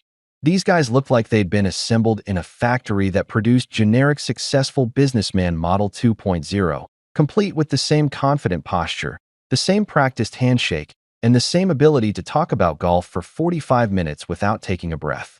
Before I could even process the sheer amount of net worth crammed into one room, Sophie's sister Lydia materialized from the crowd like a designer-clad ghost. She was sipping wine with the kind of casual entitlement that suggested the glass owed her rent, holding it at that specific angle that screamed, "I went to a liberal arts college and now I have opinions about tannins." Her eyes swept over me from head to toe, and I could literally see the judgment forming in real time. It was like watching someone calculate an insult, carrying the snark, adding the sarcasm. "So that's your outfit?" she asked, her voice dripping with enough condescension to drown a small village. It wasn't a question. It was an indictment, an accusation, a formal declaration that I had, in her expert opinion, failed at the basic human task of dressing appropriately. "Yep," I said, popping the P for maximum effect. "My other billionaire outfit's at the cleaners. You know how it is. So many galas, so few dry cleaners who can handle that level of fancy." Lydia's face did this thing where she couldn't decide if I was joking or just incredibly stupid, so she settled on eye-rolling so hard I worried about her optical health. "So embarrassing," she muttered, just loud enough for me to hear, but quiet enough that she could deny it if confronted. Classic Lydia move. She'd perfected the art of the backhanded comment, the subtle dig, the kind of insult that left you wondering if you should be offended or if you were just being too sensitive. Spoiler alert, you should definitely be offended, and you're not being too sensitive. Harold, meanwhile, had started making the rounds, introducing me to his collection of successful friends like I was some charity case he'd taken on.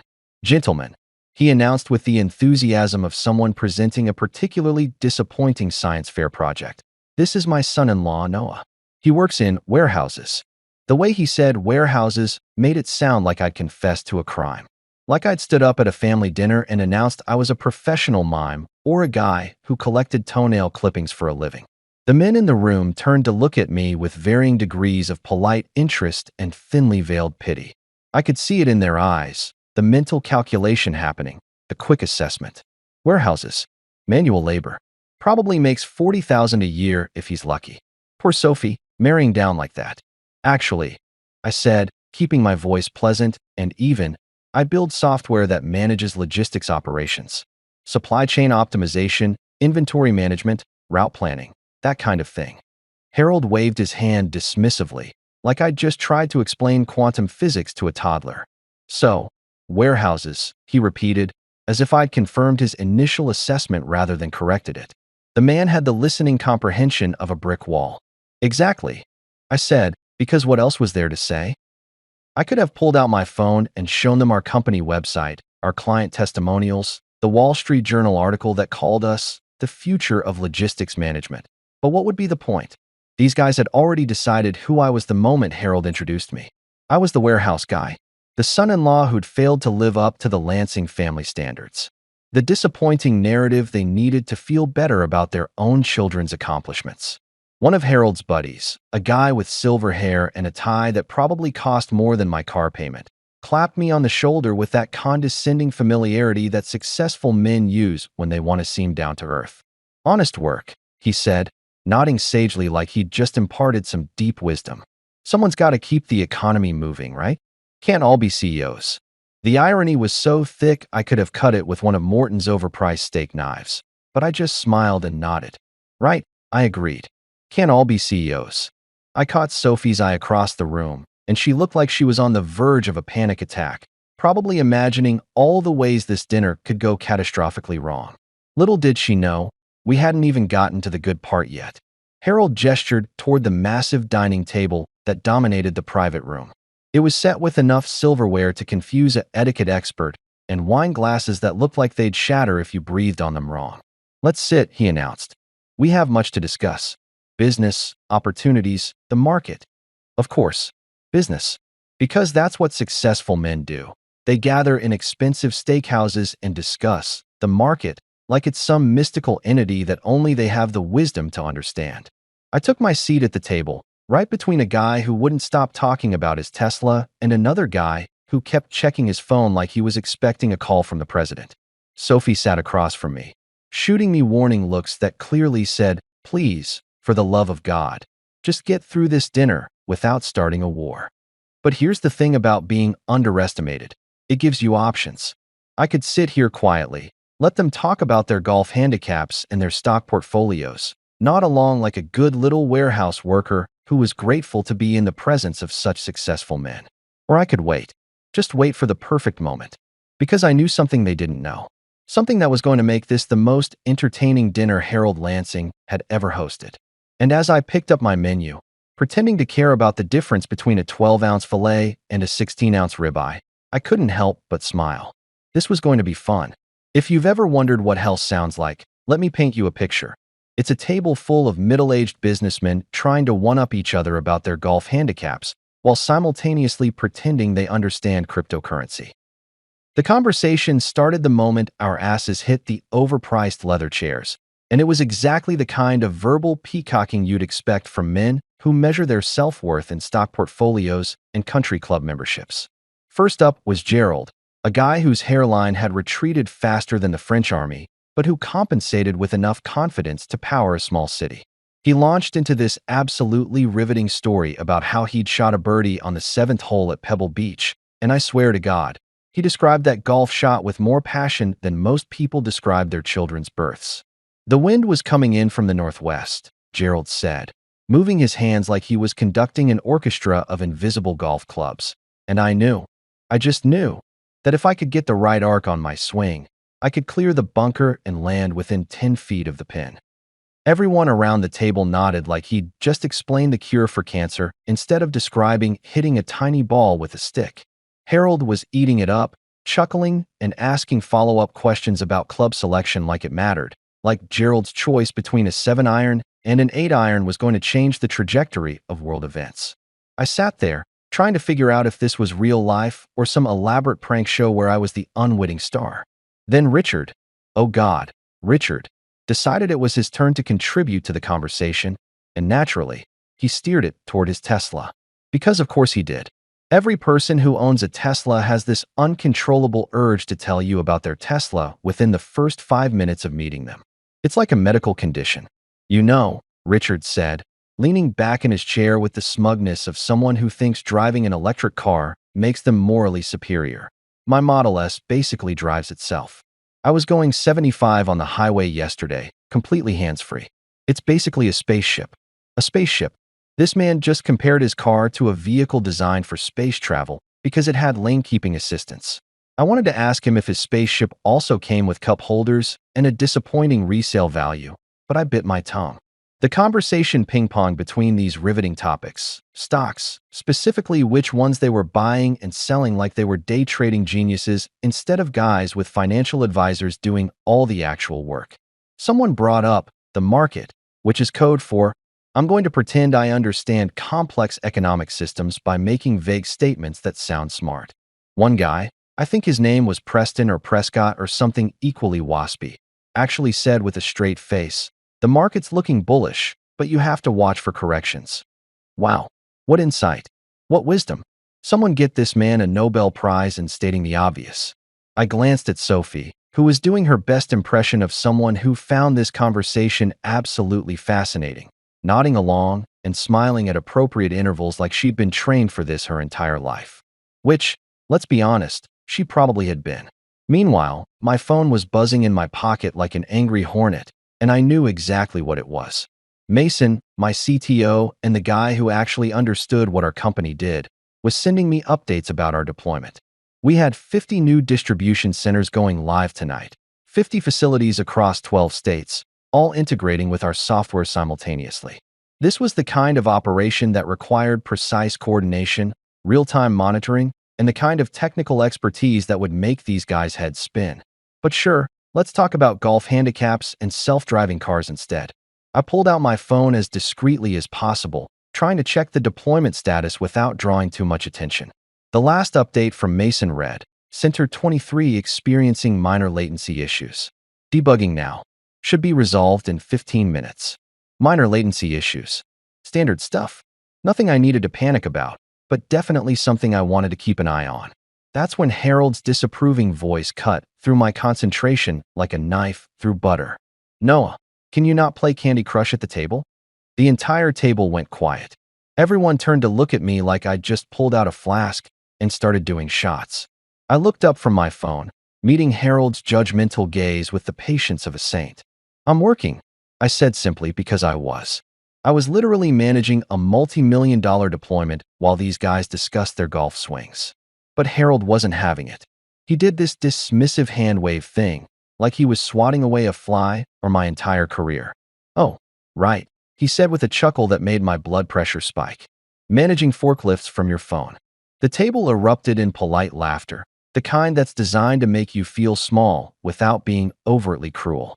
Lydia, because she apparently hadn't embarrassed me enough earlier, decided to pile on. She took a sip of her wine. Her third glass, not that I was counting, except I totally was, and smirked at me with the kind of malicious glee that only siblings and siblings-in-law can achieve. He's really passionate about his little project, she said, emphasizing little project, like she was talking about a child's lemonade stand or a hobby involving model trains. Sophie, sitting across from me looking like she wanted the earth to open up and swallow her whole, actually chuckled. She chuckled. My own wife, the woman who promised to love and support me in sickness and in health, just laughed along with her sister's condescending comment about my little project. Little project. That little project had hit a valuation of $1.2 billion that very morning. I'd gotten the email from our lead investor at Sequoia Capital at 6 a.m., and I'd been riding that high all day. $1.2 billion. With AB, our quarterly revenue was on track to hit $400 million. We had contracts with 3 of the top 5 national retailers in America. Fortune 500 companies were literally lining up to integrate our software into their operations. We'd been featured in TechCrunch, Bloomberg, The Wall Street Journal, and Forbes. We had job applications coming in from people with PhDs from MIT and Stanford, brilliant minds who wanted to work for my little project. But sure, let's reduce it to a cute hobby that I did in my spare time between managing imaginary forklifts. I put my phone face down on the table and smiled, that same calm smile I'd been wearing all night. Yeah, I said, my little project. It's pretty consuming. Richard, still riding high from his Tesla speech, decided to offer me some sage advice. You know, Noah, there's nothing wrong with warehouse work. It's honest labor. But have you ever thought about moving into management? Getting an MBA maybe? Harold could probably get you into Columbia. The condescension was so thick I could have spread it on toast. Here was a guy who'd probably inherited his father's company, giving me career advice like I was some lost puppy who needed guidance. An MBA? Sure. Because what my billion-dollar company really needed was for me to take 2 years off and learn about synergy and paradigm shifts from professors who'd never built anything in their lives. I appreciate the suggestion, I said, and I meant it in the same way you appreciate someone telling you your fly is down. Technically helpful information delivered in the most embarrassing way possible. But I'm pretty happy with where I am. Harold jumped in, because of course he did. Noah's content with his situation, he explained to the table, like I wasn't sitting right there. Not everyone needs to be ambitious. Some people are just happy with steady work. Steady work. Right. Because managing a company that was growing at 200% year over year was just steady work. I wondered what Harold would consider ambitious. Maybe if I cured cancer while simultaneously solving world hunger? Even then, he'd probably ask why I wasn't wearing a tie. The waiter arrived with our appetizers, and I'd never been so grateful for a distraction in my life. Shrimp cocktail, oysters, some kind of fancy salad that cost $30 and consisted mostly of air and arugula. Everyone dove in, the conversation shifting mercifully away from me and towards some discussion about real estate investments in the Hamptons. I took the opportunity to check my phone again, shielding the screen with my hand like a teenager hiding their text messages from their parents. Mason's latest update, latency issues resolved. All 50 centers operational. Deployment success rate, 98.7%. I smiled at that. 98.7%. In the tech world, that was basically a perfect score. But I couldn't celebrate, couldn't share this victory with anyone at this table because they wouldn't understand. They wouldn't get why I was grinning at my phone, why this mattered, why managing a successful deployment of this scale was a bigger achievement than any golf shot or stock trade they discussed all night. So I just sat there, eating my overpriced shrimp cocktail, listening to Gerald describe his vacation home in Martha's Vineyard with the same enthusiasm most people reserve for their firstborn children, and I waited. Because I knew something was coming. I could feel it in my bones, that perfect storm of karma and coincidence that was about to make this the most memorable dinner Harold Lansing had ever hosted. And when it hit, oh man, it was going to be spectacular. The main courses arrived with all the ceremony of a royal coronation. Massive steaks that probably required their own zip code, lobster tails the size of small dogs, and side dishes that cost more than most people's monthly utility bills. The waiters moved around our table like they were performing surgery, placing each plate with the kind of precision usually reserved for defusing bombs. Everyone made the appropriate appreciative noises, because apparently when you pay $75 for a piece of meat, you're obligated to act like you've just witnessed a miracle. Gerald actually moaned when he cut into his ribeye, which was both unsettling and exactly the kind of performance I'd come to expect from this crowd. I was halfway through my filet mignon, which, for the record, was pretty damn good, even if it did cost more than my first car, when Robert Crane decided to take an interest in me. Robert was different from the other guys at the table. He was younger, maybe early 40s, and he had this sharp, analytical look in his eyes that suggested he actually paid attention to things instead of just waiting for his turn to talk. He'd been quiet most of the dinner, observing more than participating, which immediately made him the most tolerable person in the room besides me.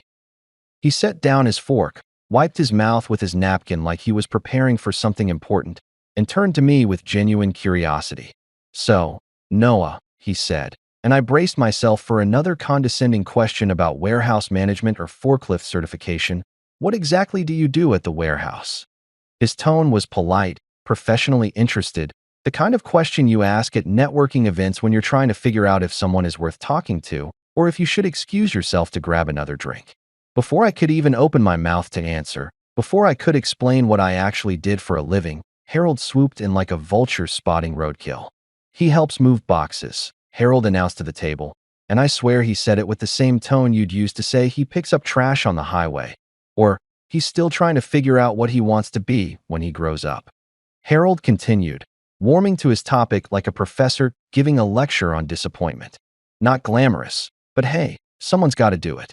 The patronizing smile on his face was absolutely magnificent in its condescension. He looked so pleased with himself, so satisfied with this explanation of my life's work. I could see it in his expression, the pride of a man who'd just successfully explained why his son-in-law was basically a blue-collar worker with delusions of grandeur. Someone's got to do it. Like I was some kind of necessary evil, a cog in the machine of commerce that existed solely to make sure rich people got their Amazon packages on time. I felt Sophie's foot tap mine under the table, a warning, a plea, a desperate message that translated to "Please don't make a scene, please don't embarrass me, please just let this go." But Robert wasn't done. He tilted his head slightly, studying me with those sharp eyes, and I could see the wheels turning in his brain. "And what's your company called?" Robert asked, directing the question at me this time, not Harold. It was such a simple question, so straightforward, but it carried weight. Because the question itself implied something that Harold had conveniently ignored, that I had a company. Not just a job, not just a position, but a company. My company. I paused for a moment, letting the silence stretch just long enough to be noticeable, and then I said it. Flow Grid Systems. I kept my voice casual, like it was no big deal, like I was just stating a fact as mundane as my eye color or shoe size. But I watched Robert's face carefully, looking for any flicker of recognition, any sign that the name meant something to him. And there it was. His eyes widened slightly, just a fraction, but enough that I noticed. His hand, which had been reaching for his wine glass, stopped mid-motion.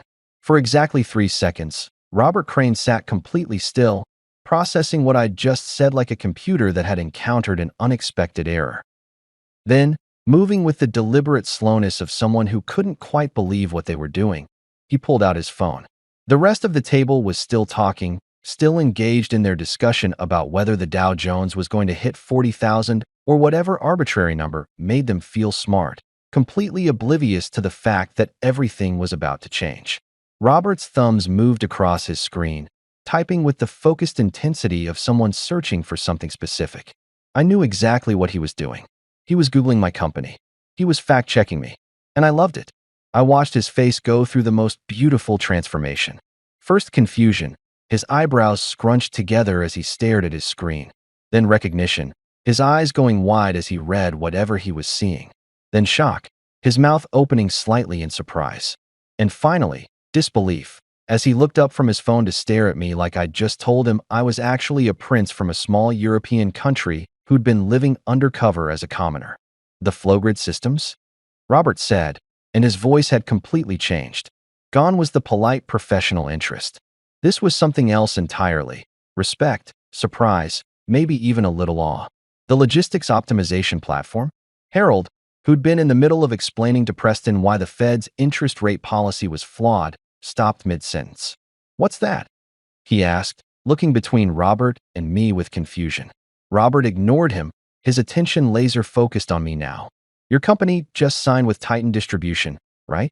He was still staring at his phone, scrolling through what I assumed was our press release, or maybe our Wikipedia page, or one of the dozen articles that had been written about us in the past 6 months. My firm was in that acquisition deal. He looked up at me, really looked at me, seeing me for the first time all night. "You're the CEO?" The question hung in the air like a grenade with the pin pulled. I could feel the attention of the entire table shifting toward our conversation, could sense the other men tuning out their own discussions to listen to this one. I nodded, keeping my expression neutral, like we were discussing the weather or the quality of the breadbasket. "Founder and CEO," I confirmed. "But don't worry, I still move boxes sometimes." Virtually.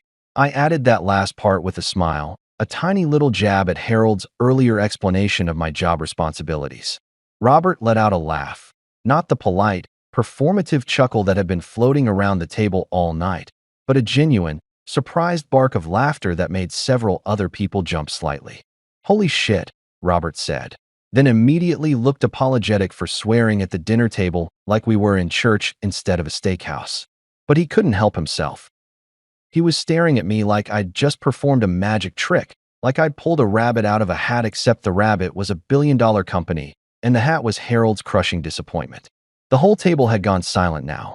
That particular kind of silence that falls when something significant is happening and everyone can sense it, but no one quite understands it yet.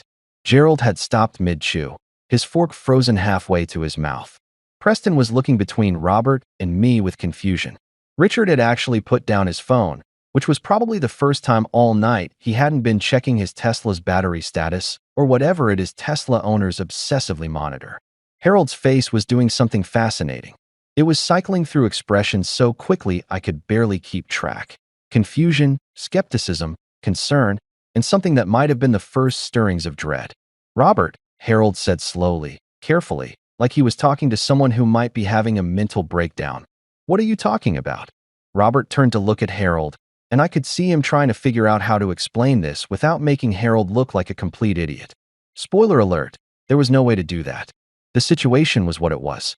Harold had spent the entire dinner introducing his son-in-law as basically a warehouse janitor, and that warehouse janitor was actually a tech CEO whose company was worth more than everyone at this table combined probably made in a year. "Harold," Robert said, and I could hear him choosing his words carefully. "Flowgrid Systems is one of the most successful logistics tech companies in the country. They just completed a Series C funding round that valued them at over $1 billion. He paused, letting that sink in. "Noah's company is revolutionizing supply chain management. We've been trying to get them to work with our firm for 6 months. The silence that followed was so complete, so absolute, that I could hear the kitchen staff clattering dishes 2 rooms away. Every single person at that table was staring at me now, and the expressions ranged from shocked to confused too. In Lydia's case, absolutely horrified. Sophie's face had gone completely pale, her wine glass frozen halfway to her lips, her eyes so wide I worried about her eyelids cramping. Harold opened his mouth, closed it, opened it again like a fish gasping for air. "$1 billion, he started, then trailed off, unable to complete the sentence. "Dollars, I finished helpfully. "With AB. Though technically we hit $1.2 billion this morning, so really we should probably round up." I took a sip of my water, perfectly calm, while the table processed this information. Lydia looked like she was going to be sick. Actually physically ill. Her face had gone from its usual confident smugness to something resembling existential crisis. I could practically see her rewinding every condescending comment she'd made tonight, every dismissive laugh, every eye roll. "But you," Harold started, then stopped again. He was having trouble with complete sentences, which was understandable. His entire worldview was currently being dismantled in real time. "I drive a Honda?" I offered. "Yeah, it's paid off, and it gets great gas mileage." Crazy, right? The sarcasm was probably unnecessary, but I'd earned it. I'd earned every single drop of it after sitting through this entire dinner being treated like I'd barely graduated high school. Robert was grinning now, full-on grinning like he'd just watched the best plot twist in a movie. He looked at his phone again, scrolling through more information. "You're 29, he said, reading from what was probably my Wikipedia page or LinkedIn profile. "You founded the company 5 years ago. You have contracts with—" He scrolled. "Jesus, basically everyone. Walmart, Target, Amazon, Costco." He looked up at me with something approaching respect. How the hell did Harold not know about this? That was the million-dollar question, wasn't it? Or in this case, the billion-dollar question. I glanced at Sophie, who looked like she was mentally preparing her apology speech, then at Harold, who looked like he'd just discovered his warehouse worker son-in-law was actually Bruce Wayne. "I tried to mention it once or twice," I said mildly, "but someone kept calling it my warehouse thing. So I figured, why bother?" And that, my friends, is what we call a mic drop moment. You know how in movies, there's always that perfectly timed moment where something happens that's so perfectly coincidental, it seems completely unrealistic? Like the hero is about to prove their point, and then boom. Exactly the evidence they need just magically appears? Yeah, I always thought that was Hollywood BS. The kind of convenient plot device that only works in fiction because real life is messy and timing is never that perfect. Turns out I was wrong. Because at the exact moment that Robert Crane had just finished explaining to the table that I was actually a billionaire CEO and not a forklift enthusiast, the universe decided to deliver the most spectacular mic drop in the history of awkward family dinners. The TV in the corner of the private dining room, which had been playing some mindless sports recap that nobody was watching, suddenly switched channels. Now, I don't know if it was divine intervention, cosmic timing, or just some waiter in the back who got bored of basketball highlights, but that screen cut straight to Bloomberg Tech. And not just Bloomberg Tech in general. Oh no, that would be too subtle, too understated. Instead, the screen filled with the Bloomberg logo, followed by their crisp, professional anchor sitting at that iconic desk with the digital displays behind her showing stock tickers and market data. She had that serious but approachable expression that financial news anchors perfect, the one that says, "I'm about to tell you something important, and you should probably pay attention." And now, the anchor said in that clear, authoritative voice that makes everything sound like breaking news even if she's just talking about quarterly earnings, "We meet the tech world's newest billion-dollar CEO." I felt my stomach do a little flip, the kind you get right before a roller coaster drops, or right before you realize you're about to become the center of attention in a way you absolutely did not plan for. The screen transitioned from the anchor to B-roll footage, and there I was. Me, Noah Lansing, on Bloomberg television, standing in front of Flowgrid's main operations hub with its massive digital displays showing real-time logistics data from distribution centers across North America. I was wearing, and this detail feels important, a black turtleneck and jeans. The same outfit I was currently wearing. The same outfit that Harold had looked at 2 hours ago with the kind of disappointment usually reserved for failed soufflés. The camera had caught me mid-explanation, gesturing toward one of the screens while our head of operations stood next to me nodding along. I remembered that interview. It had been 3 weeks ago, right after we'd announced our Series C funding. Bloomberg had wanted to do a feature on the new generation of tech founders, and somehow I'd made the cut. At the time, I'd been worried I'd said something stupid or that my hair looked weird. Now, watching it play in front of my father-in-law and his collection of judgmental business friends, I was just grateful I'd sounded relatively coherent and professional. The anchor's voice continued over the footage. At just 29 years old, Noah Lansing, founder of Flowgrid Systems, has redefined warehouse logistics, achieving a valuation of $1.3 billion. $1.3 billion. They must have updated their numbers since this morning. Our stock must have kept climbing after I'd checked it last.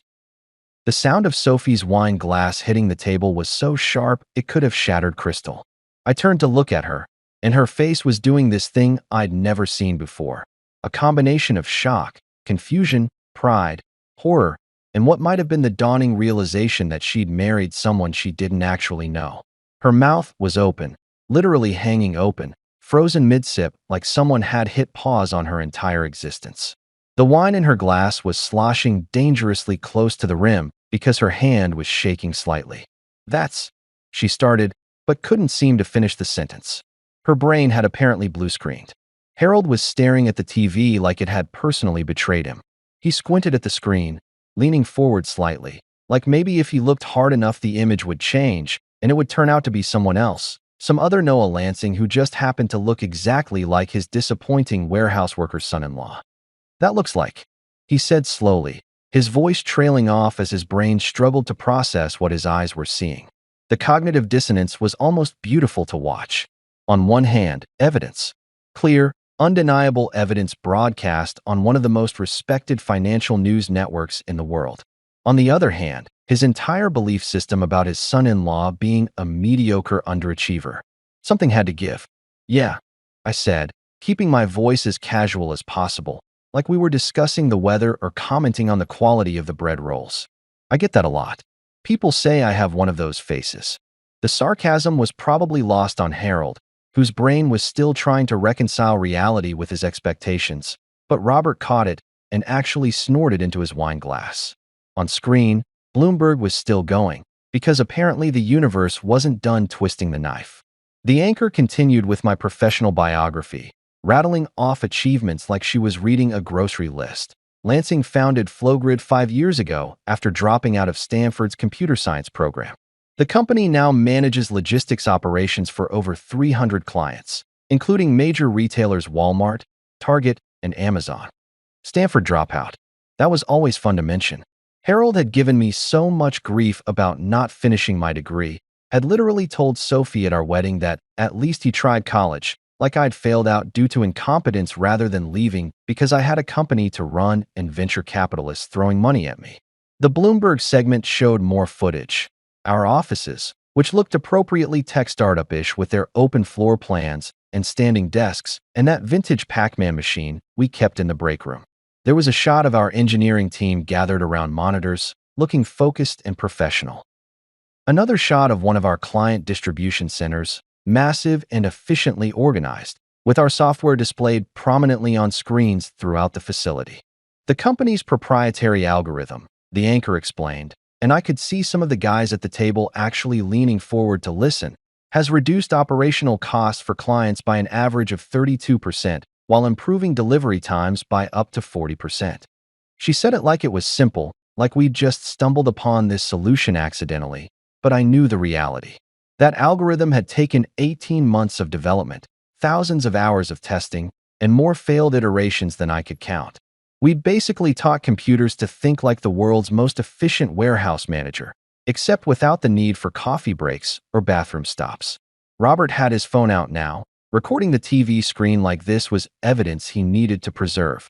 Several other guys at the table had pulled out their phones too, probably Googling me, probably reading the same articles Robert had found, probably experiencing the same, "oh shit" moment of realization. Gerald was just staring, his mouth slightly open, his ribeye forgotten. Preston had put down his fork and was watching the screen with the kind of attention usually reserved for Super Bowl commercials or your doctor delivering test results. Even Richard had stopped thinking about his Tesla long enough to focus on this revelation.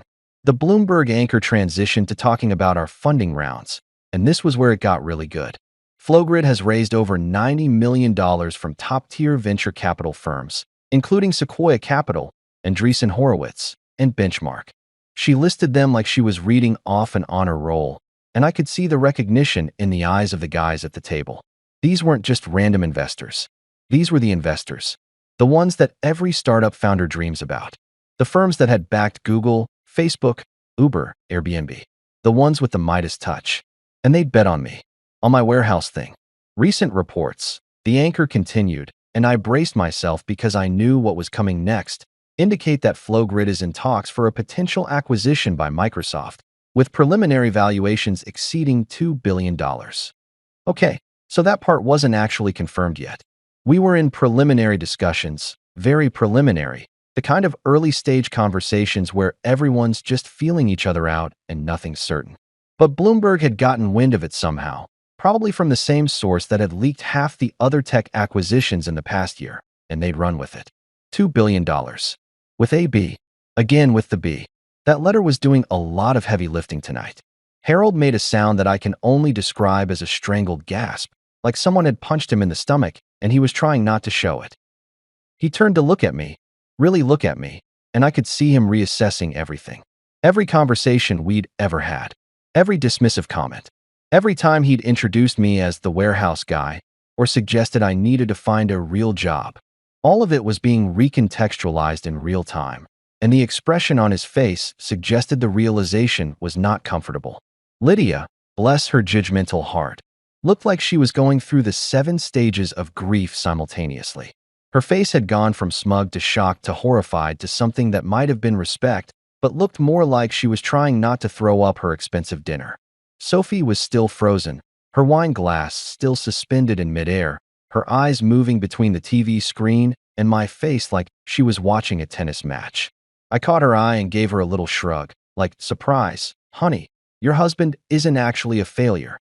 She looked like she wanted to say something, probably something along the lines of, why didn't you tell me, or how did I not know this? But the words weren't coming. Her mouth opened and closed a few times, but no sound emerged. It was like watching a computer try to boot up after a major system crash. The Bloomberg segment wrapped up with one final shot of me standing in front of our logo, looking reasonably professional and sea-alike, while the anchor delivered her closing line. At an age when most people are still paying off student loans, Noah Lansing has built an empire, one optimized warehouse at a time. The screen transitioned to a commercial for some investment firm, and the spell broke. Everyone at the table seemed to exhale at once, like they'd been holding their breath for the entire segment. The silence that followed was so thick you could have cut it with a knife. Nobody was eating. Nobody was drinking. Everyone was just sitting there, processing, trying to figure out what the hell they were supposed to say. And me? I just picked up my fork and went back to my steak, which had gotten slightly cold during all the excitement, but was still pretty damn good. So, I set into the silence, cutting another piece of meat with deliberate casualness.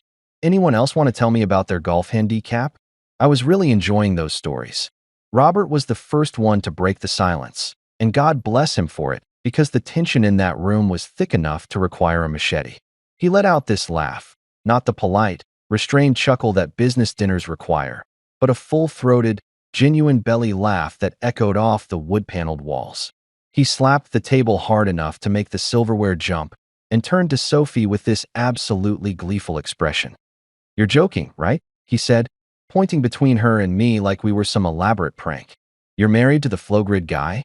The way he said it made it sound like I was some kind of celebrity, which I guess in the tech and logistics world, I kind of was. But hearing it out loud, in front of my wife who'd just spent the last 2 hours apologizing for my existence, was particularly satisfying. Sophie's mouth was still doing that fish-out-of-water thing, opening and closing without producing actual words. Finally, she managed to stammer out, well, he never said it was that big. The defense was weak, and we both knew it. I tried to tell her about the company, multiple times, but every time I brought up Flowgrid, she'd gotten this glazed look in her eyes, the same expression people get when you try to explain cryptocurrency or the plot of a Christopher Nolan movie. She'd pat my hand and say something like, "That's nice, honey," before changing the subject to something she actually cared about, like her book club or whether we should repaint the living room. And when her family asked what I did, she'd just say something with warehouses, because that was easier than trying to understand or explain the actual complexity of supply chain optimization software. I leaned back in my chair, absolutely savoring this moment, and looked at Sophie with the kind of loving exasperation that only comes from being married to someone who doesn't listen. "Sweetheart," I said, keeping my voice gentle but loaded with just enough sarcasm to make my point. "You told me not to embarrass you tonight." Mission accomplished. The irony was beautiful. She'd been so worried about me embarrassing her by being too casual, too unprofessional, Too much of a disappointment in front of her father's successful friends. And now here we were, with her being embarrassed for completely different reasons. Mainly that she'd been married to a billionaire CEO for 2 years and somehow never bothered to figure that out. Harold's friend Peter, who'd been quiet most of the night probably because he was the only one smart enough to realize he didn't know everything, was furiously scrolling through his phone. His eyes were scanning the screen with the intensity of someone cramming for a final exam. Bloomberg says you raised $50 million from Sequoia, he said, looking up at me with something approaching awe. Sequoia Capital. Just saying that name in tech circles is like dropping the mic. They'd backed Apple, Google, YouTube, Instagram, basically every company that had ever mattered. And they'd backed us. They'd taken one look at our pitch deck, our metrics, our vision, and they'd written a check so big it had made my hands shake when I deposited it. Yep, I confirmed, taking a sip of water like we were discussing the weather. They insisted on paying for dinner after the deal closed, but I told them I had stake plans. It was a joke, obviously, but the table didn't know how to react. Was I being serious? Was I actually that casual about turning down dinner with one of the most prestigious VC firms in the world? The answer was no. I'd absolutely had dinner with them, but the confused looks on their faces were worth the little white lie. Lydia, who'd been suspiciously quiet since the Bloomberg revelation, finally found her voice. She was still gripping her wine glass like it was a life preserver, and her face had this pinched quality that suggested she was doing complex mental math about every condescending comment she'd made in the past 2 hours. "You never mentioned any of this," she said, and there was accusation in her voice, like somehow this was my fault. Like I'd deliberately hidden my success just to make her look bad, rather than the reality which was that nobody had ever bothered to ask or listen. I set down my fork and looked at her directly, letting the moment breathe. Every time I did, someone called it my warehouse job. I replied, keeping my tone even and factual. It wasn't angry. It wasn't bitter. It was just true. And the truth, as they say, hurts like a son of a bitch.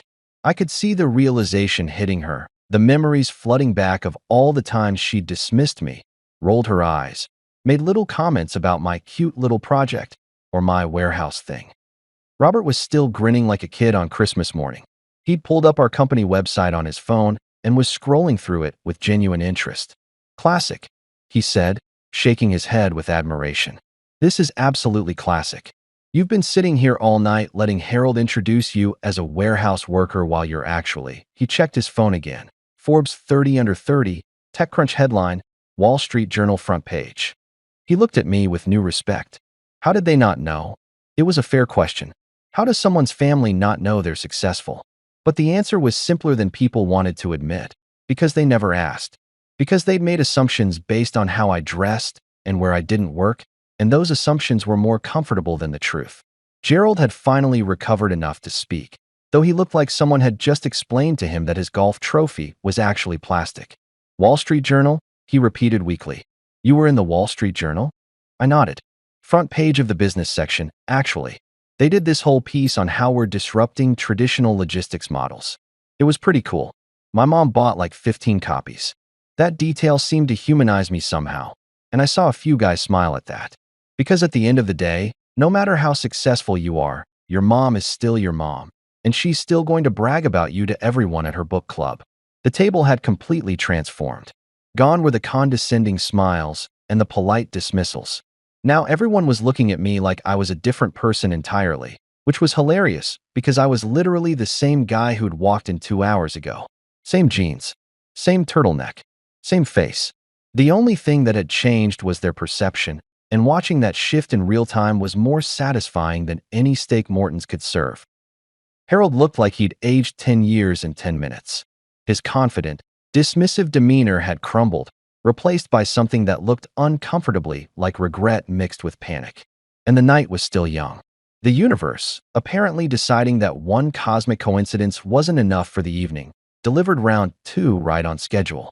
Harold's phone, one of those obnoxiously expensive smartphones that he was always bragging about having the latest model of, started buzzing on the table with that aggressive vibration that suggests someone really needs to talk to you right now.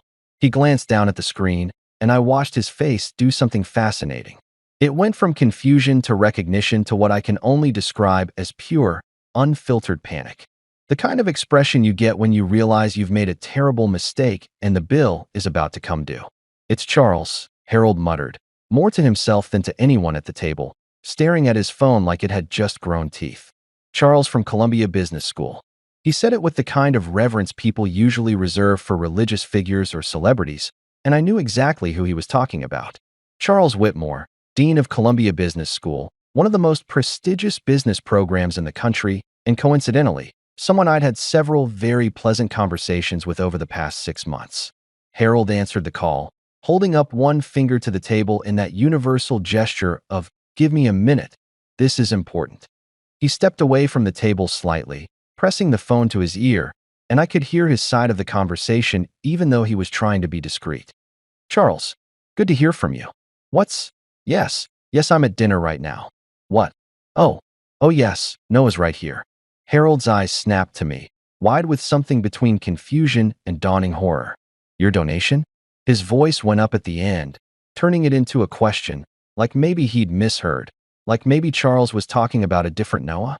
"Confirm the— Yes, he's my son-in-law." "Wait, what donation are we talking about exactly?" I took another bite of my steak, chewing slowly, watching Harold's face cycle through expressions like a slot machine. This was even better than I'd imagined. I'd made the donation to Columbia 3 months ago, specifically to their entrepreneurship program, because I'd wanted to give back to the business school community and help fund resources for students trying to start their own companies. Columbia had been my second choice for business school before I decided to drop out of Stanford entirely and focus on Flowgrid. The donation had been substantial.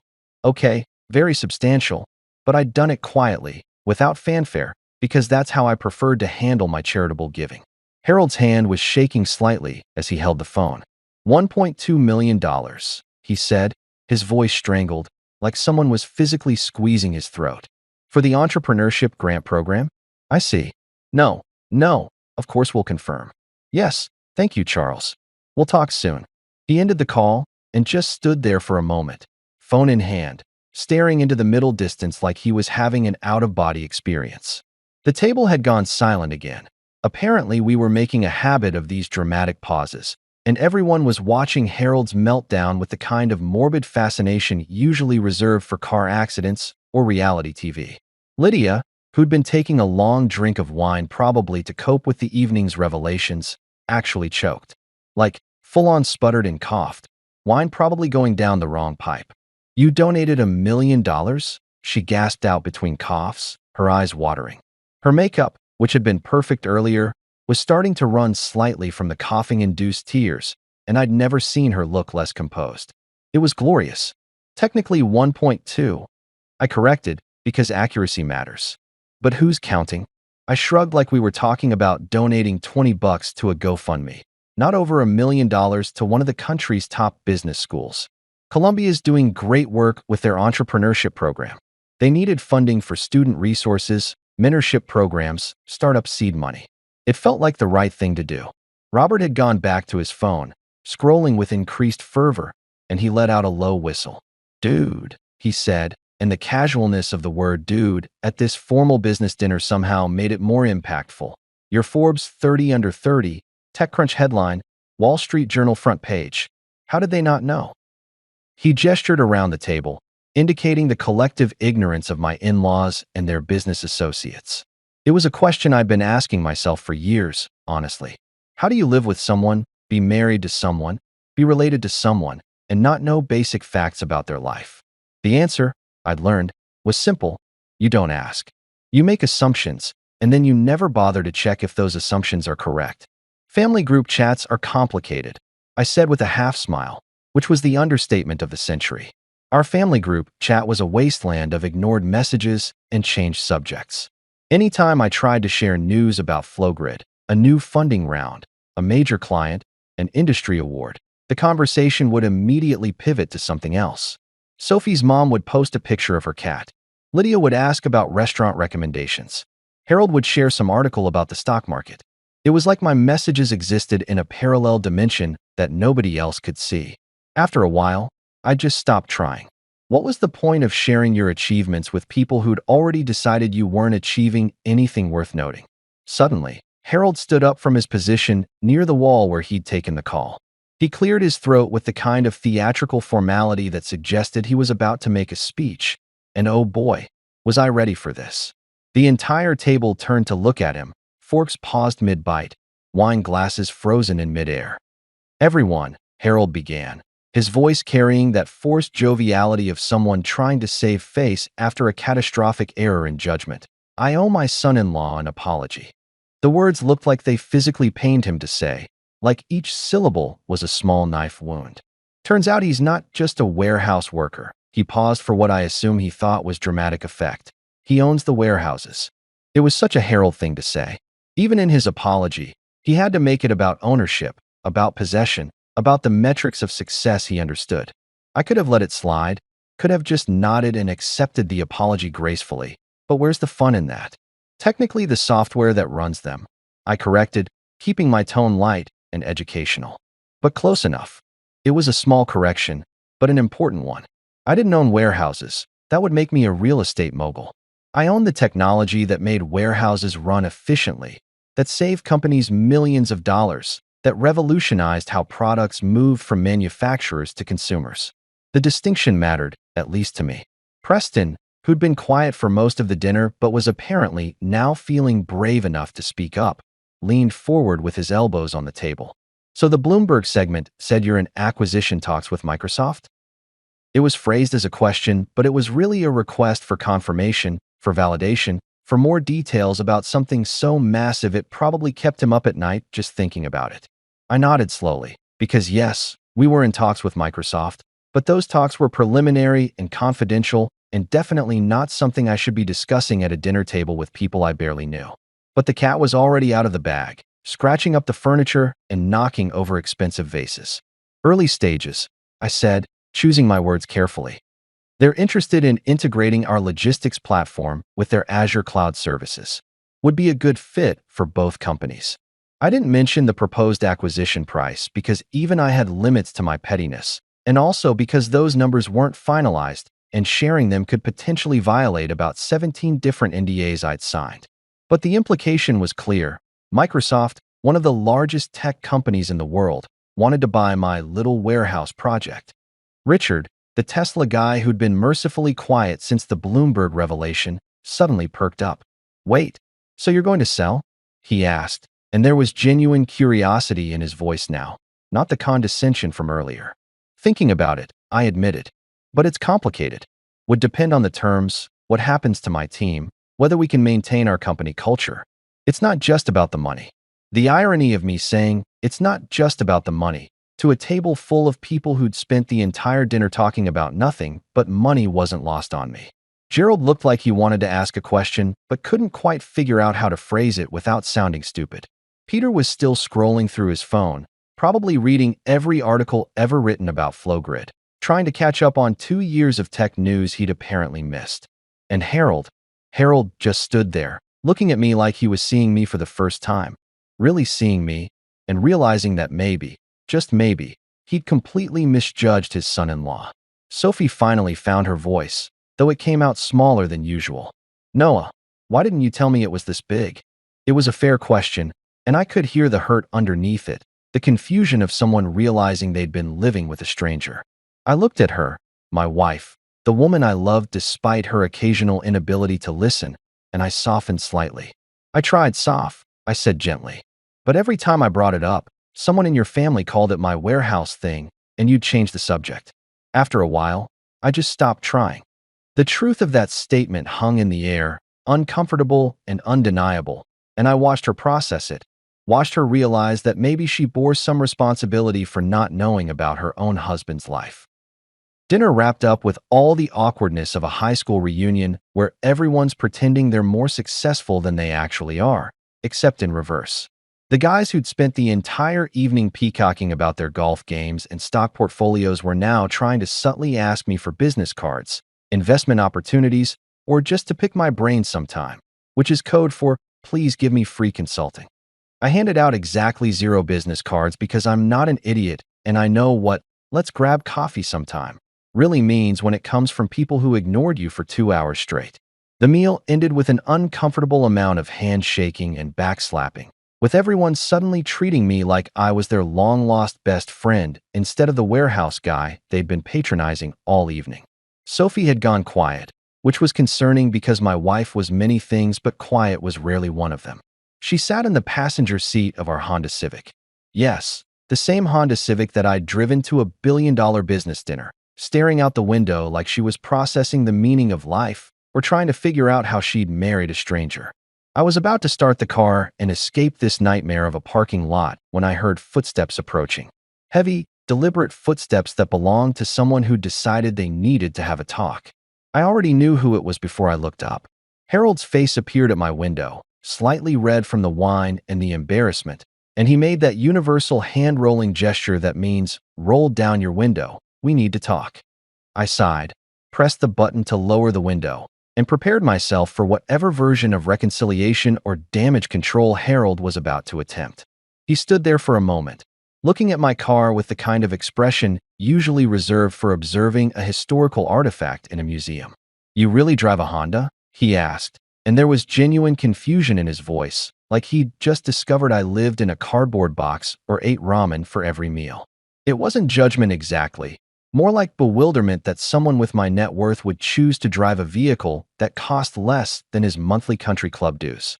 "Yeah," I confirmed, patting the dashboard affectionately. "It runs. Unlike your investments in crypto last year." Okay, so that was a low blow. But Harold had spent last Thanksgiving explaining to the entire family how he was getting in early on some cryptocurrency that was definitely going to be the next Bitcoin, and then proceeded to lose about $40,000 when it turned out to be a scam run by a guy in his mom's basement. I tried to warn him. I'd sent him articles. I'd explained the red flags. But Harold had that special kind of confidence that comes from being successful in one field and assuming it translates to every other field, so he'd ignored me. The crypto had crashed, Harold had never mentioned it again, and I'd filed that information away for future use. Future use being right now, apparently. Harold's face did this complicated thing where he clearly wanted to be offended, but also knew he deserved that jab. He settled on a sort of resigned sigh, the sound of a man who'd lost the moral high ground and knew it. "Fair point," he admitted, which might have been the first time I'd ever heard him admit he was wrong about anything. "Look, Noah, He trailed off, searching for words, and I could see him struggling with the unfamiliar territory of eating humble pie. "Can I be honest with you?" I almost laughed at that, as opposed to all the dishonesty so far, but I kept my face neutral and just nodded. "Sure, Harold. Honesty sounds great." He leaned against my car, my perfectly functional, paid-off Honda that had served me faithfully for 5 years, and looked up at the night sky like he was searching for divine guidance.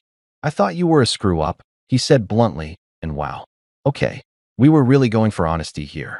Sophie's my youngest daughter, and when she told me she was marrying some guy who worked in warehouses and dressed like a college student, I thought she was making a mistake. There it was. The truth I'd always suspected but he'd never actually voiced. Harold Lansing thought his daughter had married down. Thought she'd settled for some blue-collar worker who'd never amount to anything, who'd drag her down from the Lansing family's carefully cultivated social status. "I spent the last 2 years trying to help you," Harold continued, and I could hear the genuine conviction in his voice, which almost made it worse. "The networking dinners, the job suggestions, the introductions to people who might hire you. I thought I was being a good father-in-law. I thought I was giving you opportunities you couldn't get on your own. The road to hell, they say, is paved with good intentions, and Harold had apparently been speedrunning that journey. He genuinely believed he was helping me, saving me from my mediocre existence, when in reality he'd just been too arrogant to ask basic questions about what I actually did for a living. It would be funny if it wasn't so sad. And instead, I said, finishing his thought, you were being condescending to someone who didn't need your help. Harold nodded, looking more deflated than I'd ever seen him. Yeah, pretty much. He ran a hand through his silver hair, the same hair he probably spent a fortune maintaining at some upscale salon. I'm sorry, Noah. Really, I judged you without knowing anything about you, and I was wrong. It was a decent apology, all things considered. No excuses, no justifications, just an admission of wrongdoing. I could respect that, even if I was still annoyed about the 2 years of subtle insults and patronizing dinner conversations. I appreciate the apology, I said, and I meant it. But Harold, you could have just asked. At any point in the last 2 years, you could have asked me what I actually did instead of assuming. He winced at that, which was fair. You're right. I should have. You dress so casually, and you're so young, and you never talk about work at family dinners. Because every time I tried, someone changed the subject, I pointed out. And I dress casually because I work in tech. Have you seen what Mark Zuckerberg wears? Steve Jobs literally wore the same outfit every day. The turtleneck isn't a fashion choice, it's an industry standard. Harold actually smiled at that, a small, genuine smile. Fair enough. I suppose I'm old-fashioned. In my day, successful people wore suits. In your day, people also thought smoking was healthy and that the internet was a fad, I countered. Times change, Harold. He laughed at that, a real laugh, and some of the tension dissipated. They certainly do. He paused, seeming to gather courage for something. Noah, I know I don't have any right to ask this after tonight, but could I visit your office sometime? See what you've built. The request surprised me. I'd expected more apologies, maybe some awkward questions about my net worth or investment strategy, but not genuine interest in my work. You want to visit Flowgrid? I asked, just to make sure I'd heard him correctly. Yeah, Harold said, and he actually looked a little embarrassed. I'd like to understand what you do. Really understand it. Not just what I read on Bloomberg. I considered it for a moment. Part of me wanted to say no, wanted to make him suffer a little longer for the 2 years of dismissive comments and condescending introductions. But the bigger part of me, the part that actually liked teaching people about logistics optimization and supply chain management, was genuinely excited about the prospect. Sure, I said finally. But fair warning, it's a lot more interesting than it sounds. And you might actually learn something. I'm counting on it, Harold said. Then, with a slight smirk that reminded me he was still the same guy who'd survived decades in business, he added, should I wear steel-toed shoes? You know, for all the forklifts. Oh, he wanted to make jokes now? After everything? I grinned despite myself. Absolutely. We have forklifts everywhere. Virtual ones, mostly. But you can never be too careful. Harold laughed again, shaking his head. I deserve that. You really did, I agreed. He stepped back from my car, giving it one last puzzled look like he still couldn't quite reconcile my success with my choice of vehicle. You know, Noah, you could buy anything. A Mercedes, a Porsche, a mansion in the Hamptons, why? I interrupted. My Honda starts every morning. Can't say the same about some people's yachts. I let that sink in because I knew for a fact that Harold had bought a yacht 2 years ago that spent more time in the shop than in the water. His face told me he got the reference. Touché, he said. Although in my defense, boats are notoriously temperamental. So I've heard, I said dryly. Along with crypto investments and assumptions about your son-in-law. Harold held up his hands in surrender. All right, I get it. I screwed up. Multiple times. Can we move past this? I thought about it for a moment, watching him stand there in the parking lot looking genuinely contrite, and I realized that yeah, we probably could. Holding grudges took energy, and I had better things to do with my time than stay mad at my father-in-law for being an out-of-touch snob. We can move past it, I agreed. But I'm never letting you forget the warehouse worker comment. That's going in my toast at the next family gathering. Harold groaned. Great. Something to look forward to. Oh, absolutely, I said cheerfully. I'm thinking PowerPoint presentation. Maybe some charts showing the correlation between assumptions and looking like an idiot. You're enjoying this too much, Harold said, but he was smiling. I really am, I admitted. It's been a therapeutic evening. He laughed, shook his head one more time, and stepped back from the car. Good night, Noah. Drive safe. And thank you for being gracious about all this. Good night, Harold. See you at the office tour. I rolled up my window and finally started the car. Sophie, who'd been silent through the entire exchange, finally turned to look at me. That was nice of you, she said quietly, letting him visit the office. I shrugged, pulling out of the parking space. He's your dad. And honestly, I think seeing what we actually do will be good for him. Might expand his perspective a little. You mean humble him, Sophie said, a slight smile playing at her lips. Potato, I replied, and she actually laughed. It was the first real laugh I'd heard from her all evening, and it felt good. The drive home was quiet, but it was a different kind of quiet than before. Not tense, just contemplative. And as I drove my perfectly functional Honda through the streets, I couldn't help but smile. Tonight had been exhausting, awkward, and deeply satisfying in equal measure. But it wasn't over yet. The moment I pulled into our driveway, my phone exploded. And I don't mean that figuratively. I mean it literally started buzzing so aggressively I thought it was having a seizure. Notifications were flooding in like a tsunami of digital chaos. Investors congratulating me on the Bloomberg feature, clients asking if the Microsoft acquisition rumors were true, journalists requesting interviews, LinkedIn connection requests from people I'd never heard of, and about 47 texts from people who suddenly remembered they knew me after seeing my face on financial television. It was overwhelming in that uniquely modern way where you're simultaneously flattered and exhausted by the attention. But scrolling through all of it, past the venture capitalists, past the Fortune 500 executives, past the reporters from TechCrunch and Forbes, there was only one message I actually cared about. Mason Chun, my CTO and the person who'd been with me since day one when Flowgrid was just an idea scribbled on a whiteboard in my apartment, had sent a text that made me grin like an idiot. Deployment complete. 0 errors. All centers online. Team celebrating at Murphy's. Get your billionaire ass down here. Murphy's Bar was this dive about 3 blocks from our office. The kind of place that served beer in plastic cups and had peanut shells on the floor and absolutely zero pretension. It was the polar opposite of Morton's Steakhouse, and right now, that was exactly what I needed. I looked at Sophie, who was still processing the evening's revelations with the shell-shocked expression of someone who'd just discovered their spouse had a secret identity. I need to go check on the team, I said, already knowing what her response would be. She blinked at me, confusion crossing her face. Now? It's almost 10 o'clock. Yeah, we just completed a major deployment. 50 distribution centers went live tonight while I was eating overpriced steak and being insulted by your family. My team pulled it off perfectly, and they're celebrating. I should be there. I could see her wanting to argue, wanting to tell me to stay home so we could talk about everything that had happened tonight, process our feelings, maybe have a lengthy discussion about communication in our marriage. But something in my expression must have told her this wasn't negotiable. Okay, she said softly. Don't stay out too late.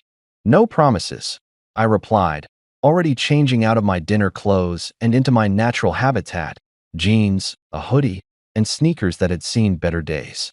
20 minutes later, I walked into Murphy's Bar and was immediately hit with the glorious chaos of tech people celebrating a successful launch. The place was packed with my team. Engineers still wearing their Flowgrid hoodies, analysts gesturing wildly while explaining something technical, our operations manager Katie doing a shot while the QA team cheered her on. This was my real family.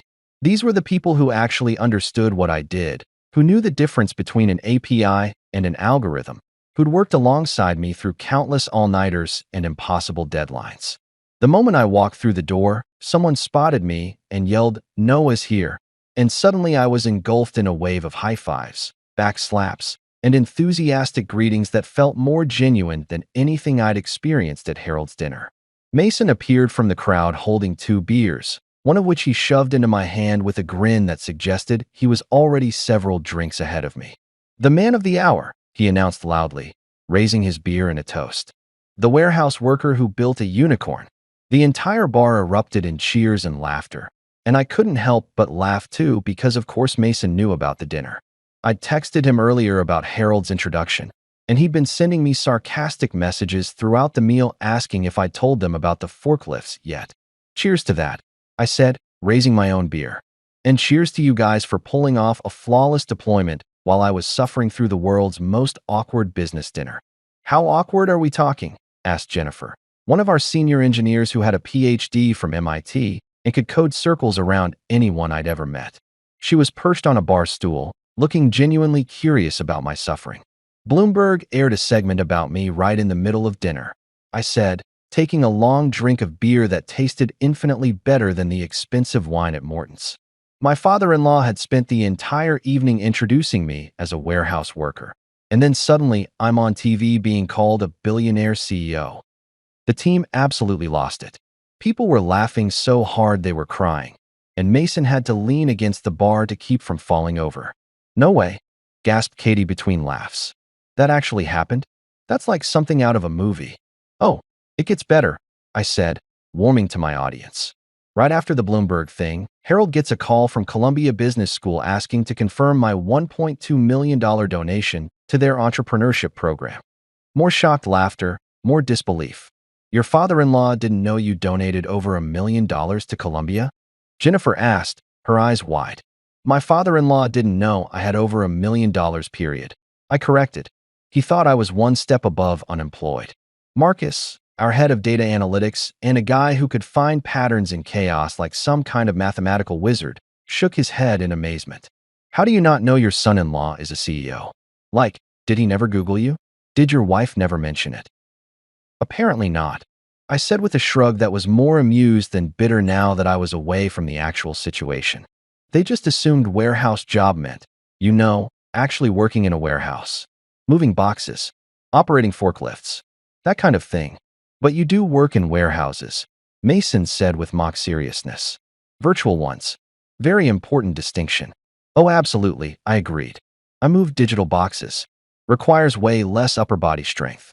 The team was in their element now, riffing on the absurdity of the situation, coming up with increasingly ridiculous scenarios about my supposed warehouse worker life. Someone suggested I should show up to the next family dinner in a forklift.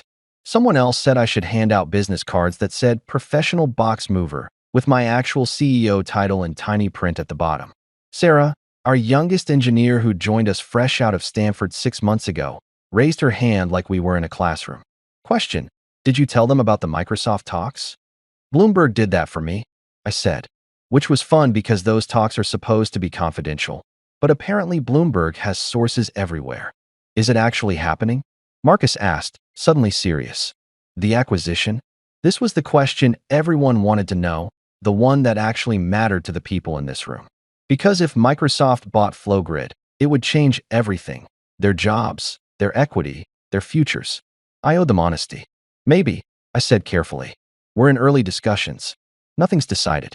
But if it happens, I promise you guys will be taken care of. That's non-negotiable in any deal. The mood shifted slightly, becoming more serious, more real. These people had bet their careers on Flowgrid, on me, and they deserved to know where things stood. Look, I continued, setting down my beer so I could gesture properly. Whatever happens, whether we sell to Microsoft, whether we stay independent, whether we go public in a few years, you all are the reason this company works. Not me, not the investors.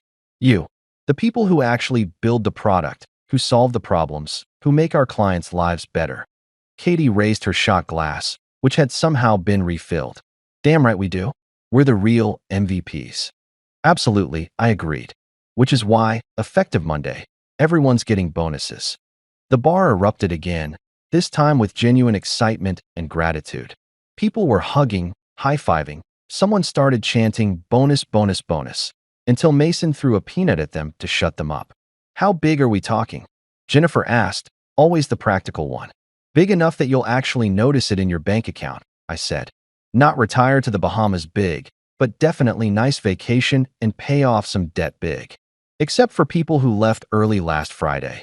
I added, looking directly at Mason who'd snuck out at 4:30 to catch a movie. His face fell in mock horror. That was one time. I'd been here for 70 hours that week.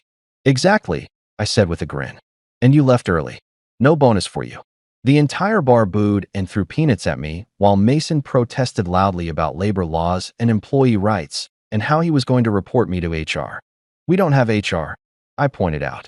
You're thinking of Katie, who handles that stuff in addition to operations, and she's currently doing shots, so good luck with your complaint. Katie raised her glass in acknowledgement, spilling a little on her Flowgrid hoodie. Complaint denied, she announced with the authority of someone 3 drinks past tipsy. Mason can suffer. The night continued like that, drinking, laughing, telling stories about deployments gone wrong and clients who didn't understand technology, and that one time we almost lost a major contract because someone accidentally deleted a production database. These were my people. The ones who got it, who understood what we'd built together, who didn't care that I wore hoodies instead of suits or drove a Honda instead of a Tesla. They cared about the work, about solving problems, about building something that actually mattered. Around midnight, As the bar started to empty and people began calling Ubers to head home, Mason pulled me aside. Seriously, though, he said, the alcohol making him more sincere than usual. That must have been weird tonight. The dinner thing. It was surreal, I admitted, but also kind of satisfying. Like, I spent 2 years being underestimated by these people, and then watching their faces when they realized who I actually was. Yeah, that felt good. You're a petty man, Noah Lansing, Mason said with approval. I respect that. Thank you, I said. I try. He clapped me on the shoulder, swaying slightly. But for real, you handled it well. You could have been an asshole about it, rubbed it in their faces, made them feel terrible. But you were cool. That's good leadership. I saved all the asshole energy for you, I said. Hence the bonus thing. You're not actually withholding my bonus, right? Mason asked, suddenly worried. Of course not, I assured him. But I am going to bring it up at every team meeting for the next month. Fair, he conceded. I deserve that. I left Murphy's around 1 in the morning, pleasantly buzzed and genuinely happy in a way I hadn't been at the fancy steakhouse dinner. The night air was cool, the street was quiet, and my phone had finally stopped buzzing quite so aggressively. I had texts from Sophie asking when I'd be home, a few more investor emails I'd deal with tomorrow, and one message from Harold sent 20 minutes ago. Thank you again for tonight. Looking forward to the office visit. Harold. I smiled at that, typed back a quick anytime, and headed to my car. Tomorrow would bring more chaos, more interview requests, more questions about Microsoft, more family members suddenly interested in my life. But tonight, right now, I was just a guy who'd built something cool with a team of brilliant weirdos, and that felt pretty damn good. I got home around 2 in the morning, trying to be quiet as I fumbled with my keys at the front door, only to find Sophie waiting up for me on the couch. She was still in her dinner dress, a glass of wine in hand, her 4th or 5th of the evening, if I had to guess, and she had that look on her face. You know the one. We need to talk, and I've been rehearsing this conversation in my head for the past 3 hours. Look. I braced myself for the discussion I'd been avoiding all night. The one where she asked me why I never told her about the scope of my success, why I let her and her family think I was basically nobody, why our entire marriage might have been built on a foundation of miscommunication and assumptions. But instead of launching into the speech I could see forming behind her eyes, Sophie just looked at me for a long moment and said, I'm sorry. Those 2 words hung in the air, simple and unexpected, and I felt something shift in my chest. I should have listened, she continued, setting down her wine glass with deliberate care. You tried to tell me about FlowGrid, about what you were building, and I didn't pay attention. I thought it was boring tech stuff, and I didn't realize that boring tech stuff was actually changing entire industries. She laughed, but it was tinged with sadness and embarrassment. I'm married to someone I don't actually know. That's pretty messed up, isn't it? I sat down next to her, still smelling like Murphy's Bar, beer and peanuts, and the kind of honest celebration that doesn't require expensive wine. It's not entirely your fault, I said, because it wasn't. I could have been more insistent. Could have made you sit down and actually understand what I was doing instead of just accepting that you weren't interested. But I should have been interested, Sophie countered. You're my husband. Your work is important to you, and I just dismissed it, like it didn't matter. She picked up her phone from the coffee table and showed me the screen. She'd been reading articles about FlowGrid, TechCrunch, Bloomberg, Forbes, the Wall Street Journal piece I'd mentioned at dinner. I've been reading about you for the past 2 hours, she said. About my own husband. That's insane. Better late than never. I offered with a slight smile, and she laughed again, this time more genuinely. I told Dad and Mom everything after you left, Sophie said. Well, everything I learned from Google, which is apparently more than I learned in 2 years of marriage. She paused, scrolling through her phone. Mom called Lydia crying. Happy crying, I think. She kept saying our son-in-law is on Bloomberg like it was the greatest achievement in family history. I could picture that scene perfectly. Sophie's mother, who'd always been kind to me, but clearly worried her daughter had married someone without prospects, suddenly realizing that her son-in-law was more successful than anyone else in the family combined. And Lydia? I asked, genuinely curious about how my sister-in-law was handling the revelation. Lydia locked herself in her room and won't come out, Sophie said with a smirk. I think she's dying of embarrassment. She sent me a text that just said, I'm never showing my face at family dinner again. Dramatic. I commented. But fair. My phone buzzed again. It hadn't really stopped buzzing since I'd left Murphy's, and I glanced at the screen to see another text from Sophie, except she was sitting right next to me. I looked at her confused, and she gestured to my phone. "Read it," she said. I opened the message. Dad told Mom. "Everyone's shocked. They're proud. I'm sorry I didn't believe in you sooner." I looked up from my phone to see her watching me, vulnerable in a way I hadn't seen in a long time. "I mean it," she said softly. "I'm really sorry, Noah. You deserved better than being treated like your work didn't matter." "It's okay," I said, and I meant it. The anger and frustration I'd felt during dinner had mellowed into something more manageable, more forgiving. "You just married your own case study in not judging books by their covers." She smiled at that, a real smile that reached her eyes. I guess I did. She leaned her head on my shoulder, and we sat like that for a moment in comfortable silence, the kind that only comes after you've survived something weird and difficult together. "So," Sophie said eventually, "are you actually going to sell to Microsoft?" "Maybe," I said honestly. "It's complicated. On one hand, it's a lot of money and great resources for the team. On the other hand, I like being independent, making my own decisions, not having to answer to corporate overlords." "Whatever you decide," Sophie said, "I support you, even if I don't fully understand the technical details." "That's all I ask," I said. "Well, that and maybe occasionally listening when I talk about work." "Deal," she agreed. "But you have to explain it in terms I can understand. Use analogies. Compare it to shopping or reality TV or something I actually know about." "I'll work on my metaphor game," I promised. My phone buzzed again. Jesus, didn't these people sleep? But this time it was worth checking. Mason had sent a photo from Murphy's. The entire team crowded into the frame, drinks raised, grinning like idiots with the caption, "The real MVPs," followed by about 15 emojis. I showed it to Sophie. "That's my team," I said. "The people who actually make Flowgrid work." "They look happy," she observed. "They are happy," I confirmed. "Because they're building something that matters, and they're doing it with people who get it. No pretense, no judgment, just good work and mutual respect." "Is that a dig at my family?" Sophie asked, but she was smiling. "Maybe a little," I admitted. I leaned back into the couch, feeling the exhaustion of the day finally catching up with me. Tomorrow would bring a whole new set of challenges: Harold's office visit, more media requests, the continuing Microsoft negotiations, probably some awkward family phone calls. But right now, in this moment, I was exactly where I needed to be. "You know what the best part of tonight was?" I said to Sophie. "Watching your dad's face when he realized," she guessed. "That was pretty good," I acknowledged. But no, the best part was knowing I didn't need anyone's validation. Not Harold's, not his business friends, not even Bloomberg's. I built something real, something valuable, and I did it my way. "In jeans and a turtleneck," Sophie added. "In jeans and a turtleneck," I confirmed. "Like a proper tech CEO." She laughed and stood up, pulling me toward the bedroom. "Come on, warehouse worker. You need sleep." "That's billionaire warehouse worker to you," I corrected, and she threw a couch pillow at my head.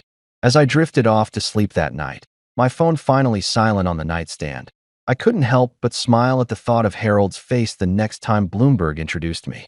Meet the tech world's newest billionaire, formerly known as just a warehouse worker. Yeah, I thought. That had a nice ring to it. Success isn't about wearing a tie or having a corner office or impressing people at fancy steakhouse dinners. Success is knowing you built something that matters, treated people with respect, and stayed true to yourself even when everyone else thought you should be someone different. And as I finally surrendered to sleep, I made a mental note to wear my oldest, most casual hoodie to Harold's office visit, just to make a point, because some things are too fun to resist.